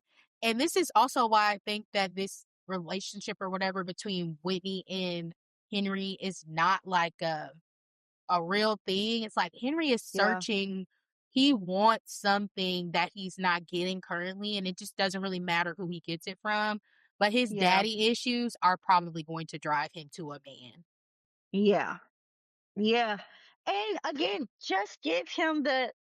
He also wants that from the person that he's saying loves him and Yes. cares about him. And Which, instead, you get yelled at. which Like, I wrote, Yasmin is not that great of a caregiver, TBH. no, her caregiving is finding someone else to do it. Yeah.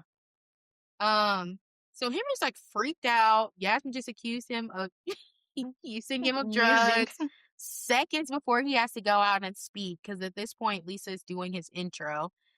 And yeah, he ends up just being like, fuck it, and goes out and starts his speech. And he's a little bit stumbly at first. There are a couple of the yeah, lines are for every winner, there must be a loser. It's fine for a market, not fine for a society. And I wrote, where's mhm. that gift of gab? I said, has Henry tried regular weed? No. There's no Um, gabbing. There's no anything. He's really stumbling. I guess there was like you said, one line that he said that was supposed to get claps and no one clapped because he didn't deliver it right. his And delivery's off. He's sweating. yeah, He does look like he just did drugs for what it's worth. yeah, yeah. And then he had his shirt unbuckled, like unbuttoned. Like he was really trying to give like, I'm just a chill, cool, regular guy, just like one of y'all. And I'm not from the aristocracy. And I'm just a regular dude. And it's like, girl, you're Lord Henry Muck. Like, why are Exactly. you in your regular day people, your everyday person swag? But he ends up getting it together. He Mm-hmm. decides to go to get off track, stop using the written speech, and The just go teleprompter. from the heart. Uh-huh. Use it from the heart. He says, allow me to tell you about my conscience. So his inner Whitney voice is taking over. And he Whitney took said, over. when he took over, he says, I have failed prodigiously and I have succeeded unfairly. And basically, I understand if you don't want to hear from me at this point. Like, who the fuck am I to be talking to y'all? But I'm being sincere. And sincerity is the new currency. Like, Listening we currency. we need to be more sincere. This is me being sincere. This is my plea. And I wrote that I shouldn't have doubted him. Yeah. He really He's a good turns the speech. man. Yeah, he turns the speech around. I don't know about good man, but he turns the speech around. And in the wings, we see Robin and Yasmin having a standoff. And at this point, Henry is preaching. He's preaching to the Yeah. crowd. He's letting them know, like, hey, Tender, this is the salve. This is the balm in Gilead.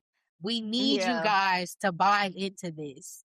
And Bias. it was my balm in Gilead first. It saved me. It rescued me from Yep. these major losses that I took because I believe in this and we're sincere and we're transparent and we're going to be able to take the fintech industry to the next level. And Robin says he's laying it on thick. Will anybody buy this? And Yasmin says if he buys it, they will. Yep. And it's true.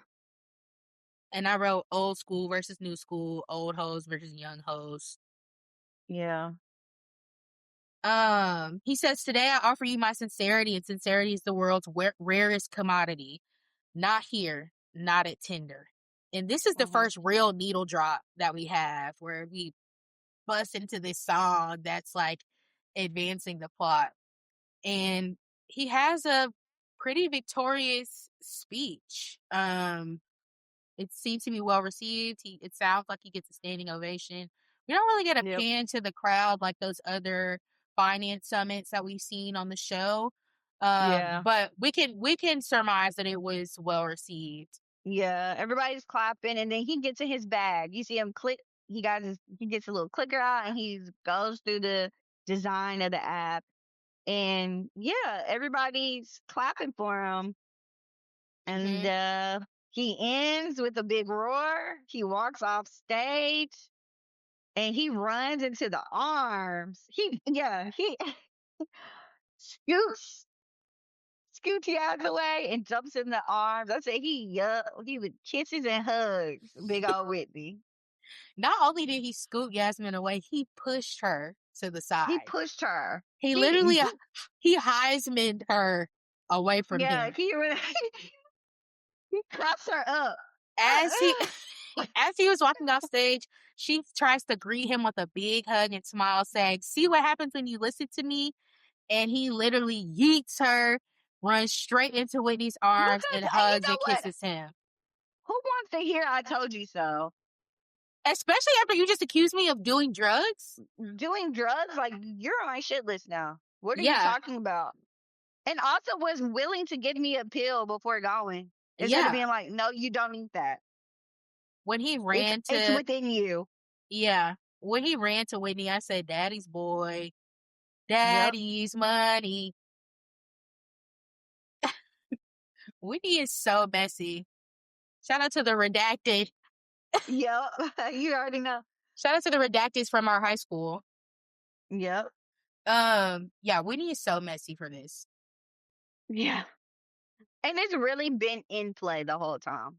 Like Mm-hmm. from episode 1, we can see what it is.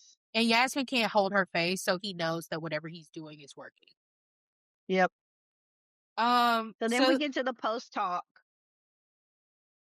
we We get get there, and this is where all of our characters, all of our main characters so far this season, for the most part, all come together. We have Harper in the room, Yasmin, Whitney, Henry, and Jim Diker, mm-hmm, who tries to ambush them a mm-hmm, little bit and ask questions. And ask one of the biggest questions, I think, of the entire season so far: what does Tinder do? exactly.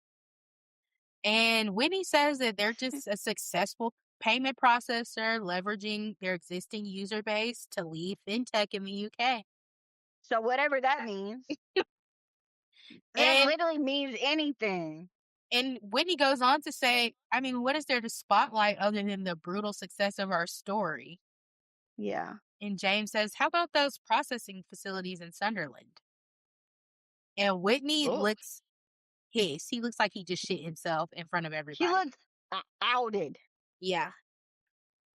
And so does Yasmin. Yeah.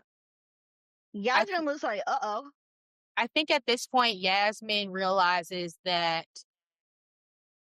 she only has so much control and that even though she does have a stake in media in some way, particularly legacy media that has, I mean, it's still pretty powerful. Yeah. There are so many other levers that she just is not thinking about. Yeah.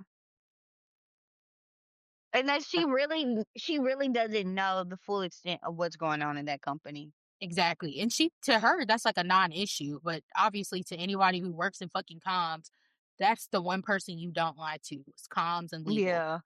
They need to know everything. They need to know what's going on, boo. Then we get this weird triangle between Yas and Harper and Whitney, all just exchanging rattled looks at each other. Yeah. But Harper's giving a slight smile. Harper's a little, she's being a little cheeky in the corner. She's giving a soft smile. That's like, it's just why? I think she's taking pleasure in Yasmin squirming. I think so too. Because I don't think that she realizes at this point, she does not know that Whitney has a picture of her and James. Yeah. She also does not know that Yasmin is anticipating bringing her in to basically ambush her with how big of an operation Tender is. And she kind of thinks that she's gonna win this, even though She does. it's written in the stars that she's not. She's not. But I thought the most interesting part of that whole scene is Whitney looking so caught. Mm-hmm. And I think that is about to have devastating effects. I think James said this, but he said fixation on the future is a smokescreen for the lies of the past. Mm. And Henry's basically Or like, talk to us on Investor Day. Like, this is not the time. this is not the time. All these games. We also got a cameo from Chicken Shop date Amelia. I was trying to see where she was. Did she say anything, or it was She just was like the her one she was the journalist asking about ask the AI. question? Yeah. Oh, She was like, do you plan on doing an AI integration? I'm like, of course. Of course. okay, yeah. Average question. Uh-huh. So after this little press conference, Henry carries on. Whitney is outed. Yasmin is looking like Melania, very bitter and just Blank caught face. caught as well, blank faced. And Harper scurries off. We go back to Fin Digest and we get the editor demanding James come into his office. James comes in. He's like, my dad used to look at me like that, which I'm like, another dad mentioned. Yeah, Um, and basically the response is out. And we hear that James is a dirty drug user who um assaults women yep, and that he uh at the very least has had some errors of judgment, as the editor yeah, says. yeah. Um He doesn't do things above the book. yeah. And Like yeah, he says that they're money grabbing enemies of British innovation. They were accused. Fin Digest was accused of being money grabbing enemies of British innovation. yep. And Mind you, then what's it called? Not even British. who Tinder. Whitney? Oh yeah, Yeah, yeah. Tinder's not even British, but they're So as they're going back and forth with this, like this story counter, James ends up saying that is what Halberstrom does. And I said, did he fuck James? mm, Is that the connection? And basically his mm, boss is over it at this point. yeah. James is fighting for his life. He's saying, this doesn't matter. You know that they're just being aggressive because something is wrong. But his boss is like, I'm not perfect. I used to lie too. But when I Mhm. stopped lying, everything got better. And then he said, who is Haley Clay? So, Yeah. Ah. and the report is that James coerced and assaulted her and that he has no choice but to recommend him for internal discipline, which Yeah. essentially means a termination. Termination. I thought And it he, was interesting that they're pressing charges on him. mm-hmm, mm-hmm. And we also hear that another side of the story, he did somewhat pleasure Haley Clay, but she passed Yes. out. And so I guess he put her clothes back on and I don't know, went to sleep or something, I guess.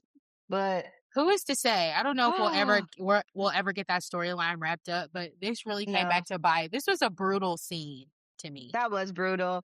He got his any nod for that. He was crying, he was screaming, snotting, like he's trying to Hmm. do the right thing. It was all looking up from you see him laughing and hanging out with his buddies right before he gets called into the office. Like he's trying to do right. And yes, something like you're saying, there is something between him and Whitney.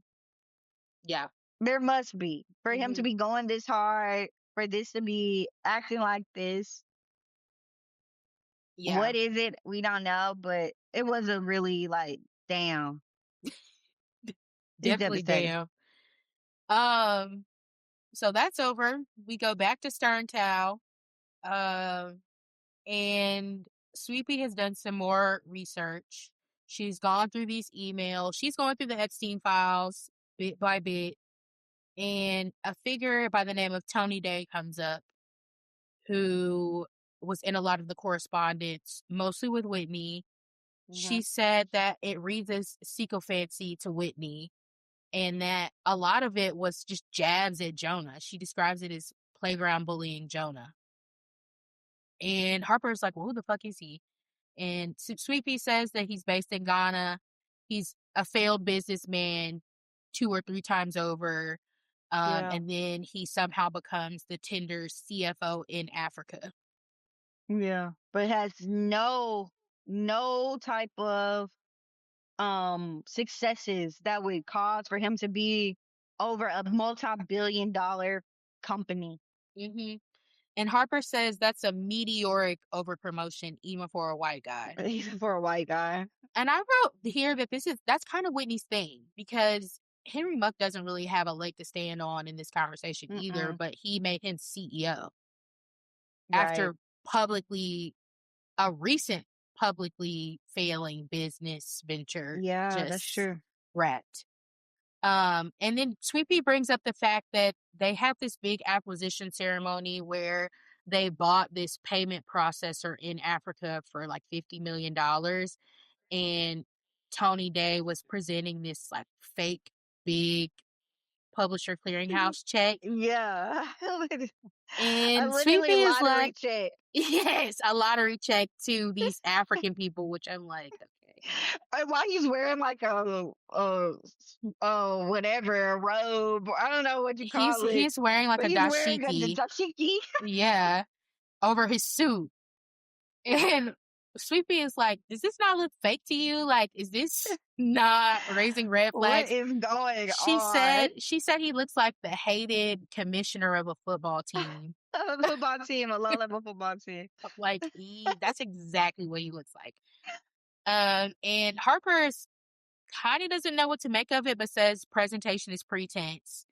And Sweepy's like, yeah, but it looks cheap. And Harper is basically like, well, let's just go see for ourselves. Like, Yeah. let's go to Ghana and knock on their door.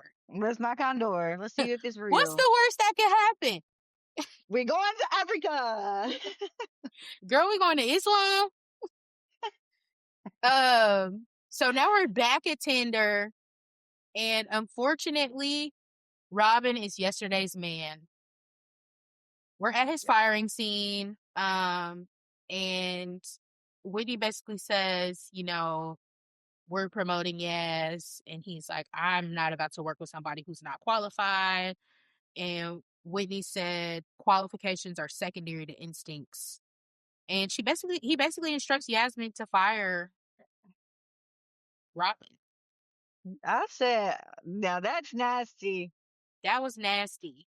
That was nasty. And that's going to come back to bite. I Mm-hmm. know for a fact that's going to come Mm-hmm. back to bite. Whitney says, you're a little bit trad for what we want to do next.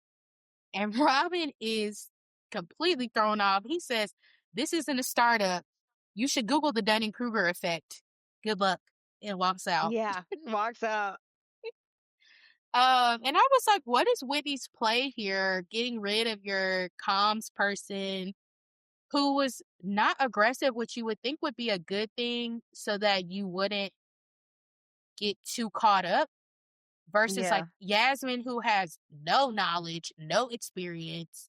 Yes, she's easy to manipulate, but I feel like she's also easier to walk into a trap.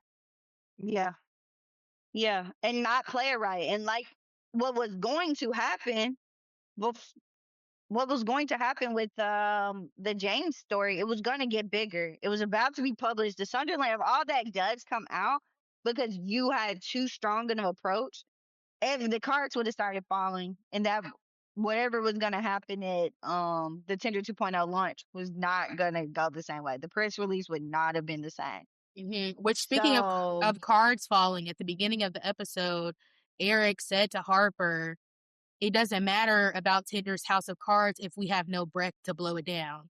yep, yep. So it is. It's like gonna come back to bite because, like, again, he is, for what it's worth. I mean, to for them to get to this point, he must have been a good comms director. Mm-hmm. He must Yeah. have been with them for a long haul. Mm-hmm. So he probably knows where the bones are buried too. So, and Mm-hmm. everybody notices. I was doing some research about this type of business, and part of like the life support and like why people like the health of the companies matter and what happens in C-suite matters. So if you have a lot of in and out and changes and this and that, that's shown as unhealthy. And Yep. that starts you people start wanting to place more risk in your stock and in your company because you can't keep competent people around. And Right. now you have the mucks.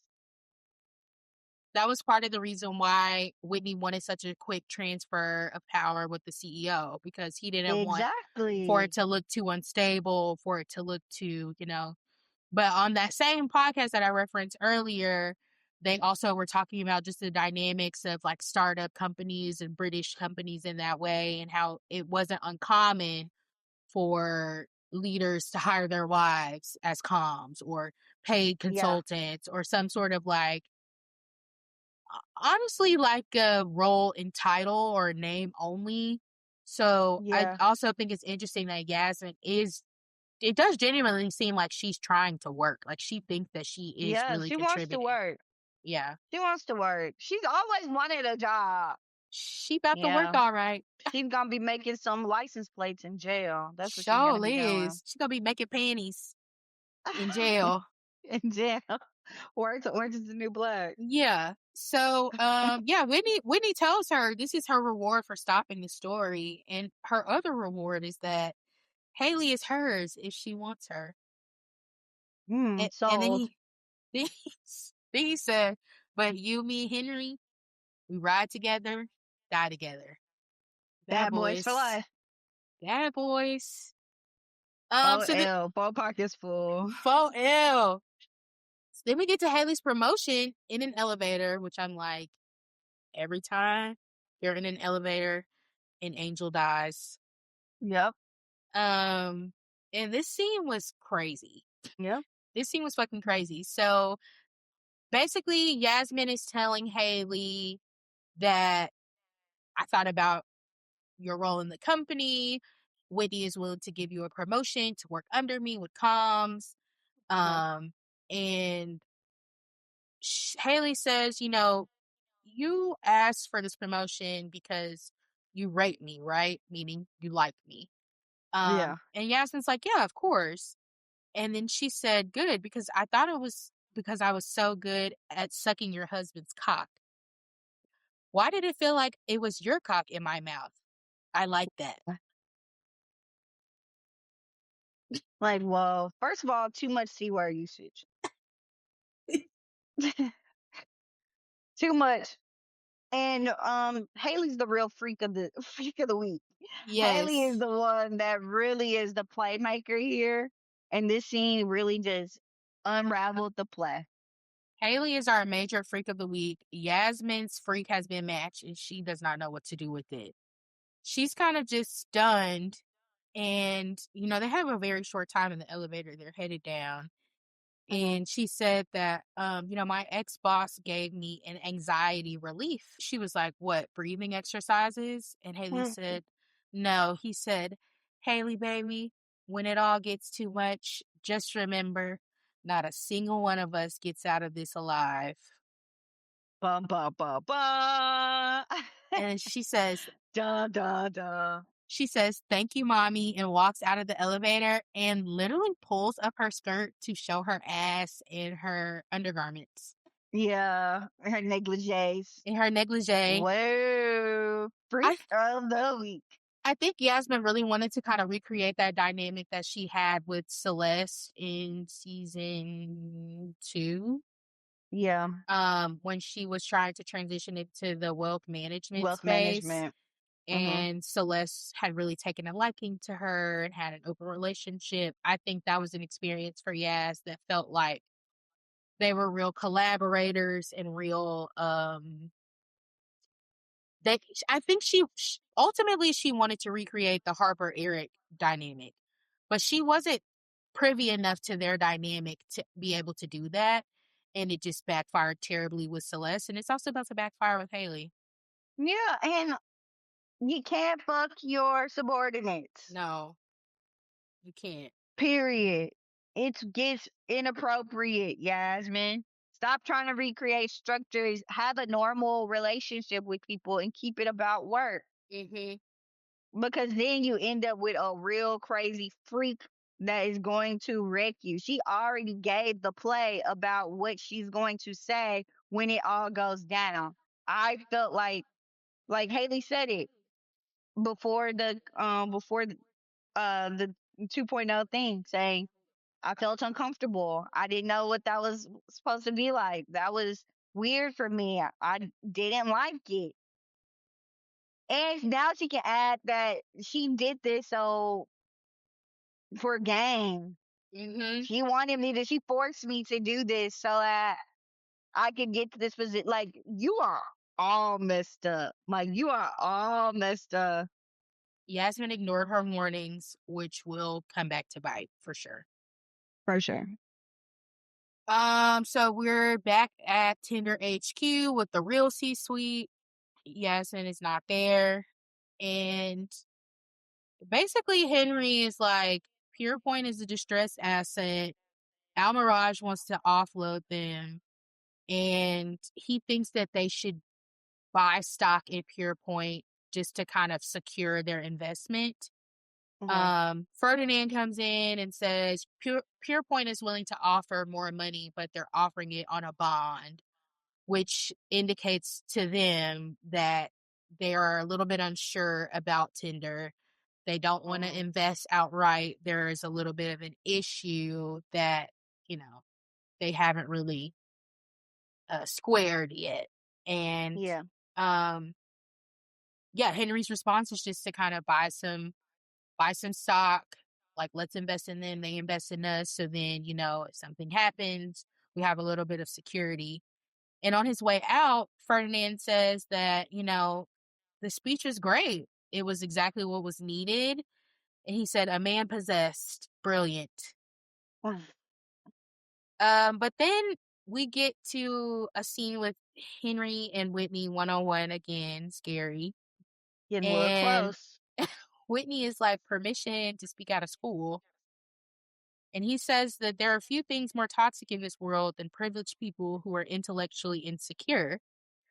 And Henry says, if you want to insult my wife, come out and say Well, it. this And is why Whitney, I think he's playing both sides. yeah, because Whitney said, well, I see people differently. And to me, I took that as, nigga, I'm talking about you. I'm talking about you too. Um, he says, your innate worth supersedes the life you were born into. And Whitney said he feels the same about himself and that he's really trying to show the world his value. And Henry says, well, we helped each other do that. And Whitney says, for a day. Yeah, anyway, so next we get to James post firing. He's doing coke on the sidewalk, drug habit confirmed. Of Yeah. course, whenever coke is done, Rishi appears. Rishi and peace. And my guy is crying. he's devastated. He's like, this is true drug abuse. Mm-hmm. Like tears in eyes, face disheveled, snorting coke. Coke all over his nose. Coke all over his nose. In comes Rishi. They end up going outside to have a bit of a smoke. Um, and he says, they're outside, they're having a conversation, and James is high out of his mind, clearly, but he says, sorry, what happened to your wife? For what it's worth, they demonized you. So this is when we get into the whole story, the media side. We're entering the fourth estate and what the media has said about Rishi, which we previously were not privy to. And basically the media story is that Rishi was just this out of control, druggy Indian man that I don't know if they explicitly mentioned the gambling debt part, because it seems like that is known. Like he wasn't the killer, but he had something to do with her death. Yeah, almost like he could have maybe paid him for something. Yeah. But I don't know that the gambling connection is clear, but we hear that the shooter is claiming insanity and that he didn't really mean to do it. And so he's in I wonder like a if it's psych the ward. real guy. Oh, I that's a wonder good if question. it's the actual guy. Like because Richie knows exactly who did it and who it was, and that's a good question. Maybe that'll come back up. But yeah. then we get this figure who, to me, looked like an undercover cop. Yeah. Whatever it was definitely a setup. He shoos away this dealer who is known to like lace cigarettes and has people tripping out. He acts like he's a frequenter of this bar where they are and that he sees this guy all the time. And Rishi is like, well, do y'all just want to get a drink? Which I was like, let's go drink. Yeah. I said getting a pint with a rando, many such cases. But then we come to the afters. This was a dirty after. This was the afters where, I feel like if an afters only has 3 people, you shouldn't be there. Mm-hmm. You shouldn't be there. Unless you're spending the night, you should not be there. Yeah. And so they're vibing. It's the 3 of them, this random undercover cop, Rishi and James, truly the Deadbeat Dads Club. And Rishi admits that he knows James and broke into his house. Yeah. And he said that he was previously working with Harper before the cunt ghosted him. And Rishi was also saying, he was just out trying to get his dick wet. He was looking for birds. And James is like, well, why were you at that bar? It was a gay bar. And they bust out laughing. I was like, they high as hell. They're high as hell. But why was James there? Why was James there? Why was Rishi there? Why was this undercover cop there? Why? But Why was Rishi there? Was Rishi just following him? That's what I'm like. Rishi seemed to really not know where he was. He was like kind of thrown off by that, but we still, the jury is truly out on Rishi. Yeah, Jesus. The jury will be out on Rishi for sure. Right. But then we start getting into streams of consciousness from really both characters, but primarily James. And James is kind of talking about his misfortune and all of this stuff that has happened. And he goes into this situation where he met a bird named Haley, who we know as Haley Clay, Yasmin's new dom. And he says that, he went back home with her. He went down on her, but then she passed out. And Rishi is like, I hope you stopped. And James is like, for fuck's sake, I'm sick of the forced discourse between the sexes. I said, did James write her? I don't think so. I don't know.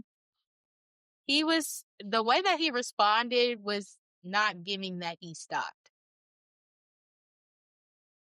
I think because he said, at least to the editor, that he gave her some head and then she passed out. My only thing is like he would rape her and then put all her clothes back on properly. That's what I was thinking too, but that would be, and then just sit there and have coffee with her. I don't know. I think, but I do think, like he gets into all this. I do think because he started talking about the porn and stuff that he watches, that it's like It crossed his mind. that. Yeah, that was fantasy material for him. That, you know, why can't we go that far? And they're high. Yeah. As he was talking, I wrote that Charlie is a major gooner and has a head in his fridge. Yeah, they're all nasty, nasty men. Even in the first scene, like if you're listening a little bit to when he's taking his pills, it almost sounds like he's listening to porn while he's While trying to working. write. Mm-hmm. Yeah. Very, like I said, nobody writes an incel like Mickey and Conrad. No, and it's very real life. It's Mm-hmm. very real life. There are men I know that it is just that is their average feed. Like their Twitter, their Instagram is literally that 24/7. Mm-hmm. And then it'll be a picture of like basketball or baseball or football, whatever they like. But everything else is porn. Yep. So Yep. like, and so is Rishi, right? Like these are Yep. two freaks of the week together. Bad news. Mm-hmm. With literally nothing to live for and at this point nothing to lose. Yeah. Um and as they're having this conversation, these streams of consciousness primarily by James, this undercover cop is turning the music up in the background loud as hell. They're bopping to Vienna by Ultravox, and it's a very it's very synthy, it's Hmm. reminiscent of the music when James entered the club in the first scene Mm, of episode yeah. 1. It's very disorienting, very annoying too, like Yeah, like turn it down at least. Like, which dang, they keep yelling constantly, turn this down, and yeah. he Um does not turn it down. so as James is going on this tangent about kind of the porn that he watches and what he sees, Rishi is dissociating and thinking about his wife because James breaks his stream of consciousness to ask, what was it like seeing your wife die like that? Which to me, like, again, that's part of the fantasy. Probably that's probably some Yeah, content that he watches. It's just yeah, like very dark graphic, and brutal. exactly Yeah, against women. Which also made me think like, does he believe the story about Rishi? Like, does he think that Rishi has more to do with it? Which it doesn't really matter at this point, but food for thought. And when James asks Rishi, Rishi kind of zones out, and James is like, I'm sorry, I shouldn't have said that, but and he goes on his tangent about porn and how yeah, much they watch it and how yeah, their grandparents used to have to like basically get up and go to work, and they can jack off yeah, at any point in the day and do work at the same time and all this stuff. yeah. And And Rishi they is think and they only had Marilyn Monroe to think about. They didn't have yes. just random women, thousands of women, unseen faces. Like you just Hmm. had, the farmhand and Marilyn Monroe, And Rishi which is is the name of the episode, basically. yes. And he's thinking about his wife in this situation of like, she's in my mind and she is kind of like he's replaying it, and there's a sense of guilt, but also like um he doesn't really know how to respond. Like, this brings up a lot of feelings for him, but because he's so high, he's just like hallucinating at this point. Yeah. And he's like, uh, I've never once dreamed of her, good or bad. Mm. And he ends up saying out loud as James is still rambling, what if I kill myself? And James, I wrote, he slaps the suicide out of Rishi's mouth. Not quite, but for Not the most quite. part. For, Yeah. and he's basically going on about his son. Like, Rishi is thinking about what could have happened versus what happened. Yeah. And James is like, get over it. Same thing, what you were just saying. Like, we can jack off to anybody. Like, why are you worried about this, basically? And Rishi's Yeah. like, you don't know what it means to be a father. And James is like, actually, I do. Um, And he's saying like we just age without getting old, and we're doing things that our grandparents never did. They had such limited resources, i.e., only Marilyn Monroe to jack off to. Um, and Rishi's like, shut the fuck up. Like, you're the guy at the afters who never knows how to shut the fuck up. Yeah, to stop. And as they're having this conflict, this undercover cop who has been in the background this whole time, just doing coke and Just turning and the turning music the up music and up up and up and gradually, up. he is like, I need to go get some more beers, and slips some coke. Yeah, throws his new pack of Coke on the table. Everybody else's has look like little baggies. His is gold. And keep in mind, Rishi is dealing coke, so he has his own supply, Yeah, which he goes to the bathroom and does. He gets he high off does his his own own. supply, Hmm. and he comes back out to James OD. Yeah, I said, holy shit. Before this, holy as part shit. of the rant, James is like, nothing's fucking serious. We're just steam on a mirror. And he tells Rishi, you're going to die a fucking spectator. Yeah, And then he comes out to literally spectate James's death. yep. And Rishi's freaking out. He's trying to see, like, is he breathing? James is gone. He gets a knock at the door, and it's British police. What are the British police people called? Not feds, according to TikTok. You see that last week? The last few weeks? I don't know. The law with their They tasers out. they only have tasers because the UK famously does not have guns, Like and that, yeah. they are politely knocking at the door saying that Rishi needs to turn it down. Rishi opens the door, slams the door back on them, does not turn the music down at any point, and it's just trying to see, like, what can I do? How can I get out of this? And Hmm. I was like, this is when I realized it was a setup.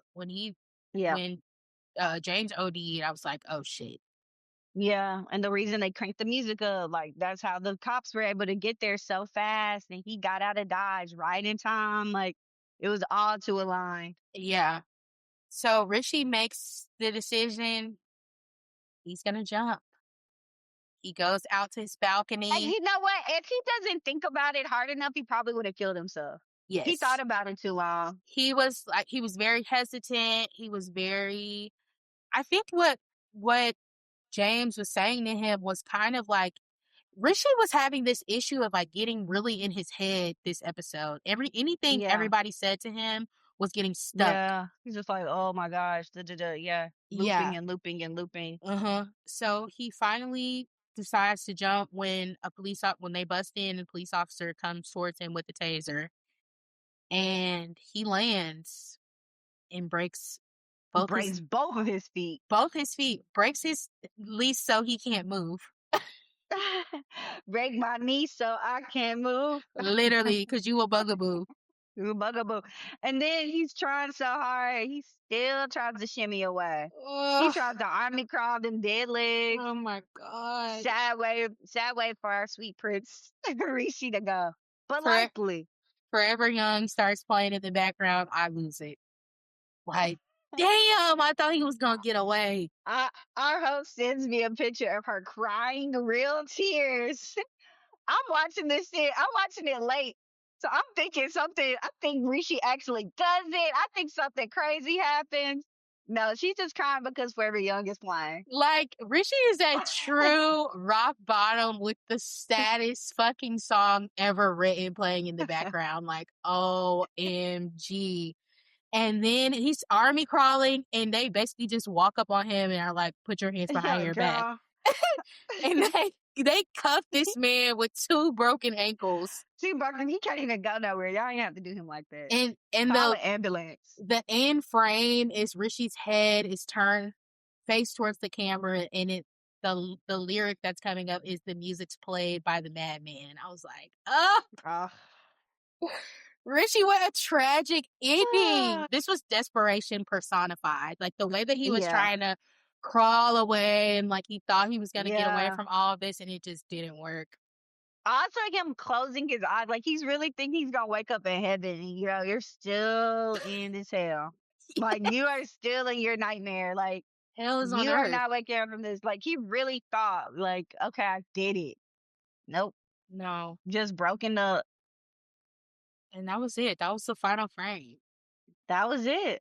That was episode 4. That was episode 4. So some themes that were coming up a lot, which we talked about, this kind of idea of public interest, public record, public consciousness, and how people are remembering things, what's in the interest of the public, and um, also this idea of like authenticity, sincerity as the Yeah. rarest commodity, and just kind of how in the past few years, generally in society, like technocrats have been trying to be transparent. I'm doing air quotes because, yeah, right. Just in terms of like what's happening in the within the class and like within the free market, and they're just letting it happen. Like they happen to have all this money, but they're not doing anything because they're being transparent and open and honest, which Yeah. we know is not the case. And I also was thinking about this kind of like capitalism loophole that they're kind of Mm. exploring, and all these different morality loopholes that they're exploring, just trying to constantly wiggle their way out, which I think is Yeah. very, very on par with what's happening in real life. And so, again, just Yeah. another thing I really like seeing from the show. Yeah. It really is showing like what's at the end of capitalism.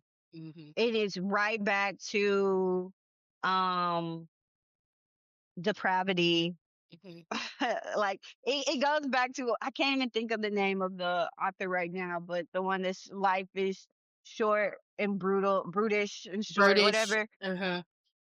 Yeah, like that is where we're getting back to. That is what humankind is. That it's really showing a light on it. I know the writer said like, "Oh, this isn't about capitalism, da da da da," da, but it really is. It's getting at the heart of what chasing success, what chasing money to an extent gets you.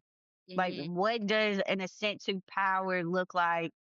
And will you do it for any means necessary? And we see people at different stages of it, right? Like, even Haley's just an EA, right? Hmm. But she knows what, as an executive assistant, being in those rooms and being honestly who people wants to dominate in a Yeah. way, right? Like, she's at the lowest tier.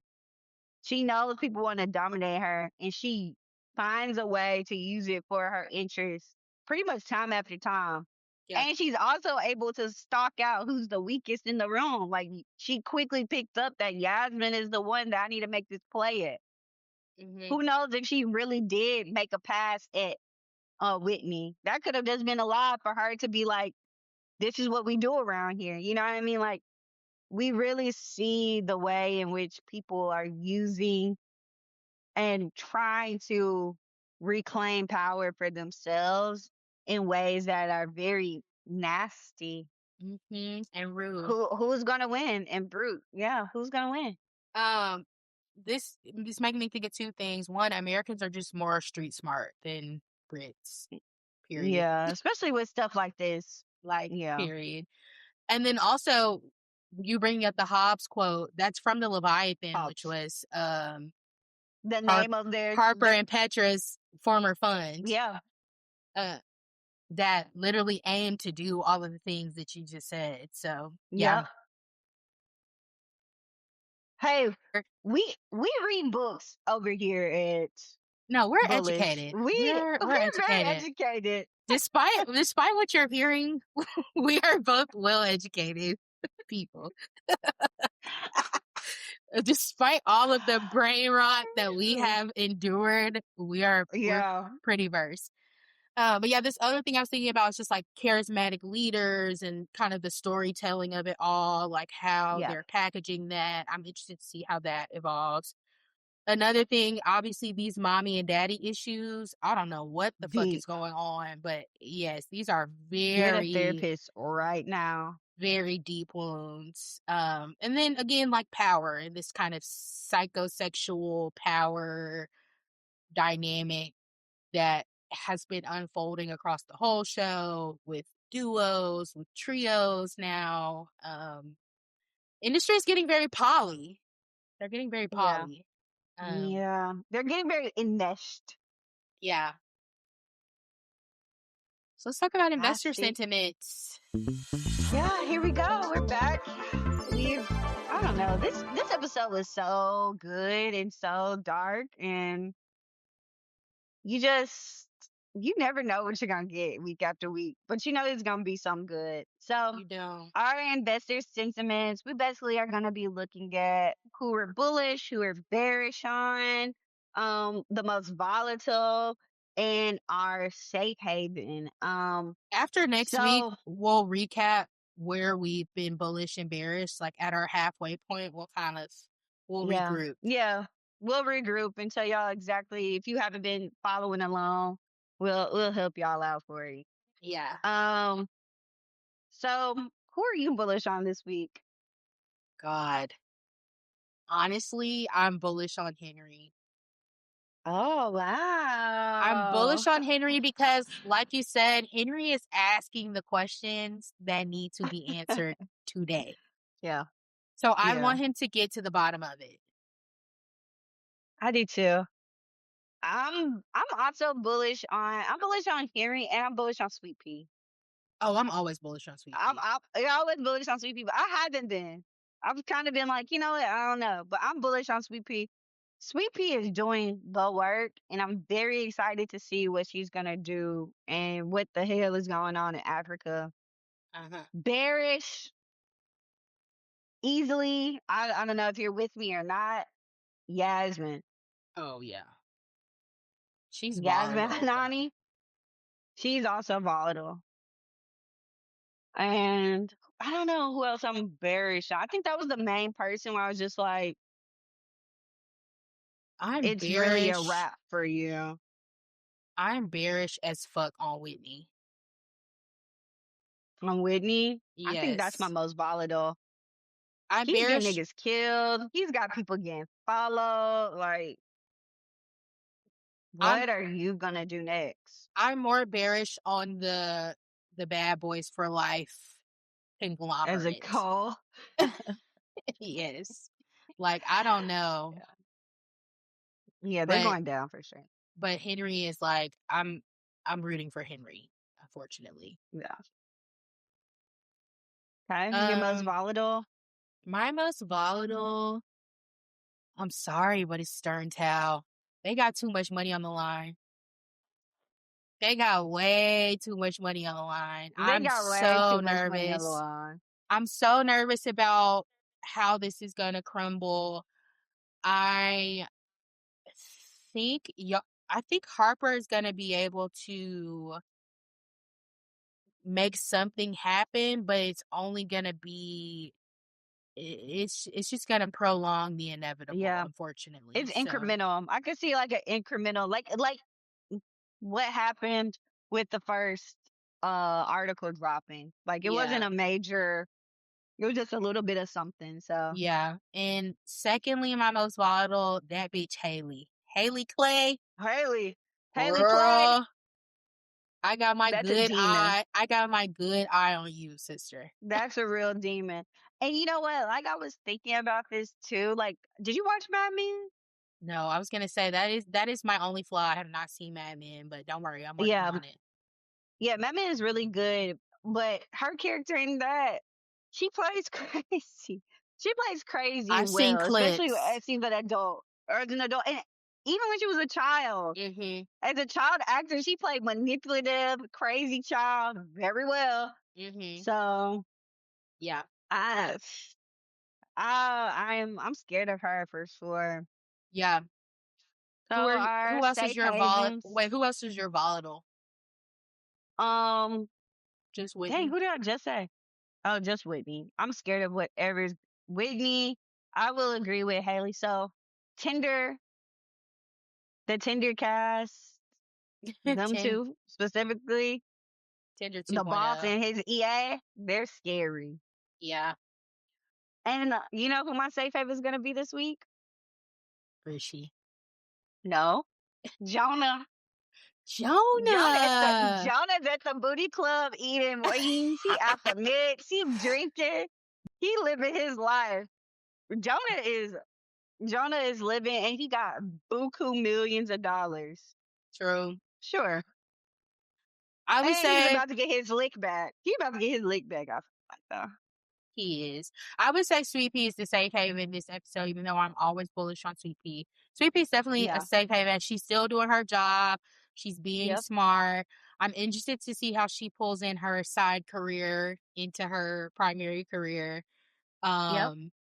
And Because so far so they're starting good. to merge. They're They're starting to starting to merge. merge. And I'm nervous about her next week because this bitch has 2 black eyes. Whoa, yeah. Why does she have raccoon eyes? Why? What's happening? Who hurt her? What's And going on in Cabana, Africa? where have you been?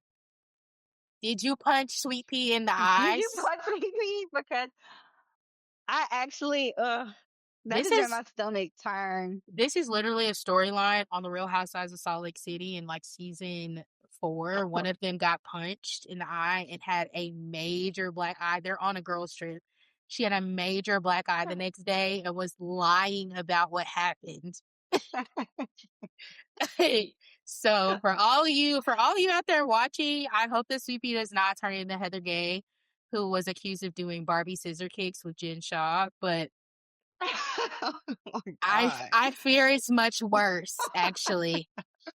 And mind you, Jen Shaw's in jail currently. So This shot is in jail. I do know that. but yeah, that was bullish. Here we are, everybody. Another episode, another week, another couple hours with your host.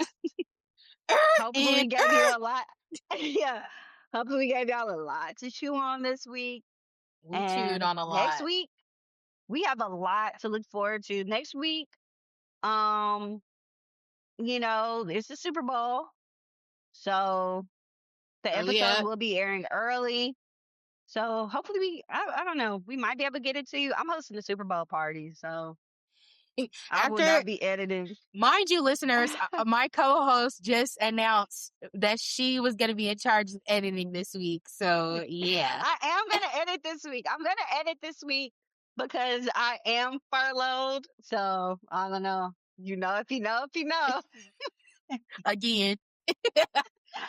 But And yeah, we'll see y'all for episode 5. We'll see y'all episode 5.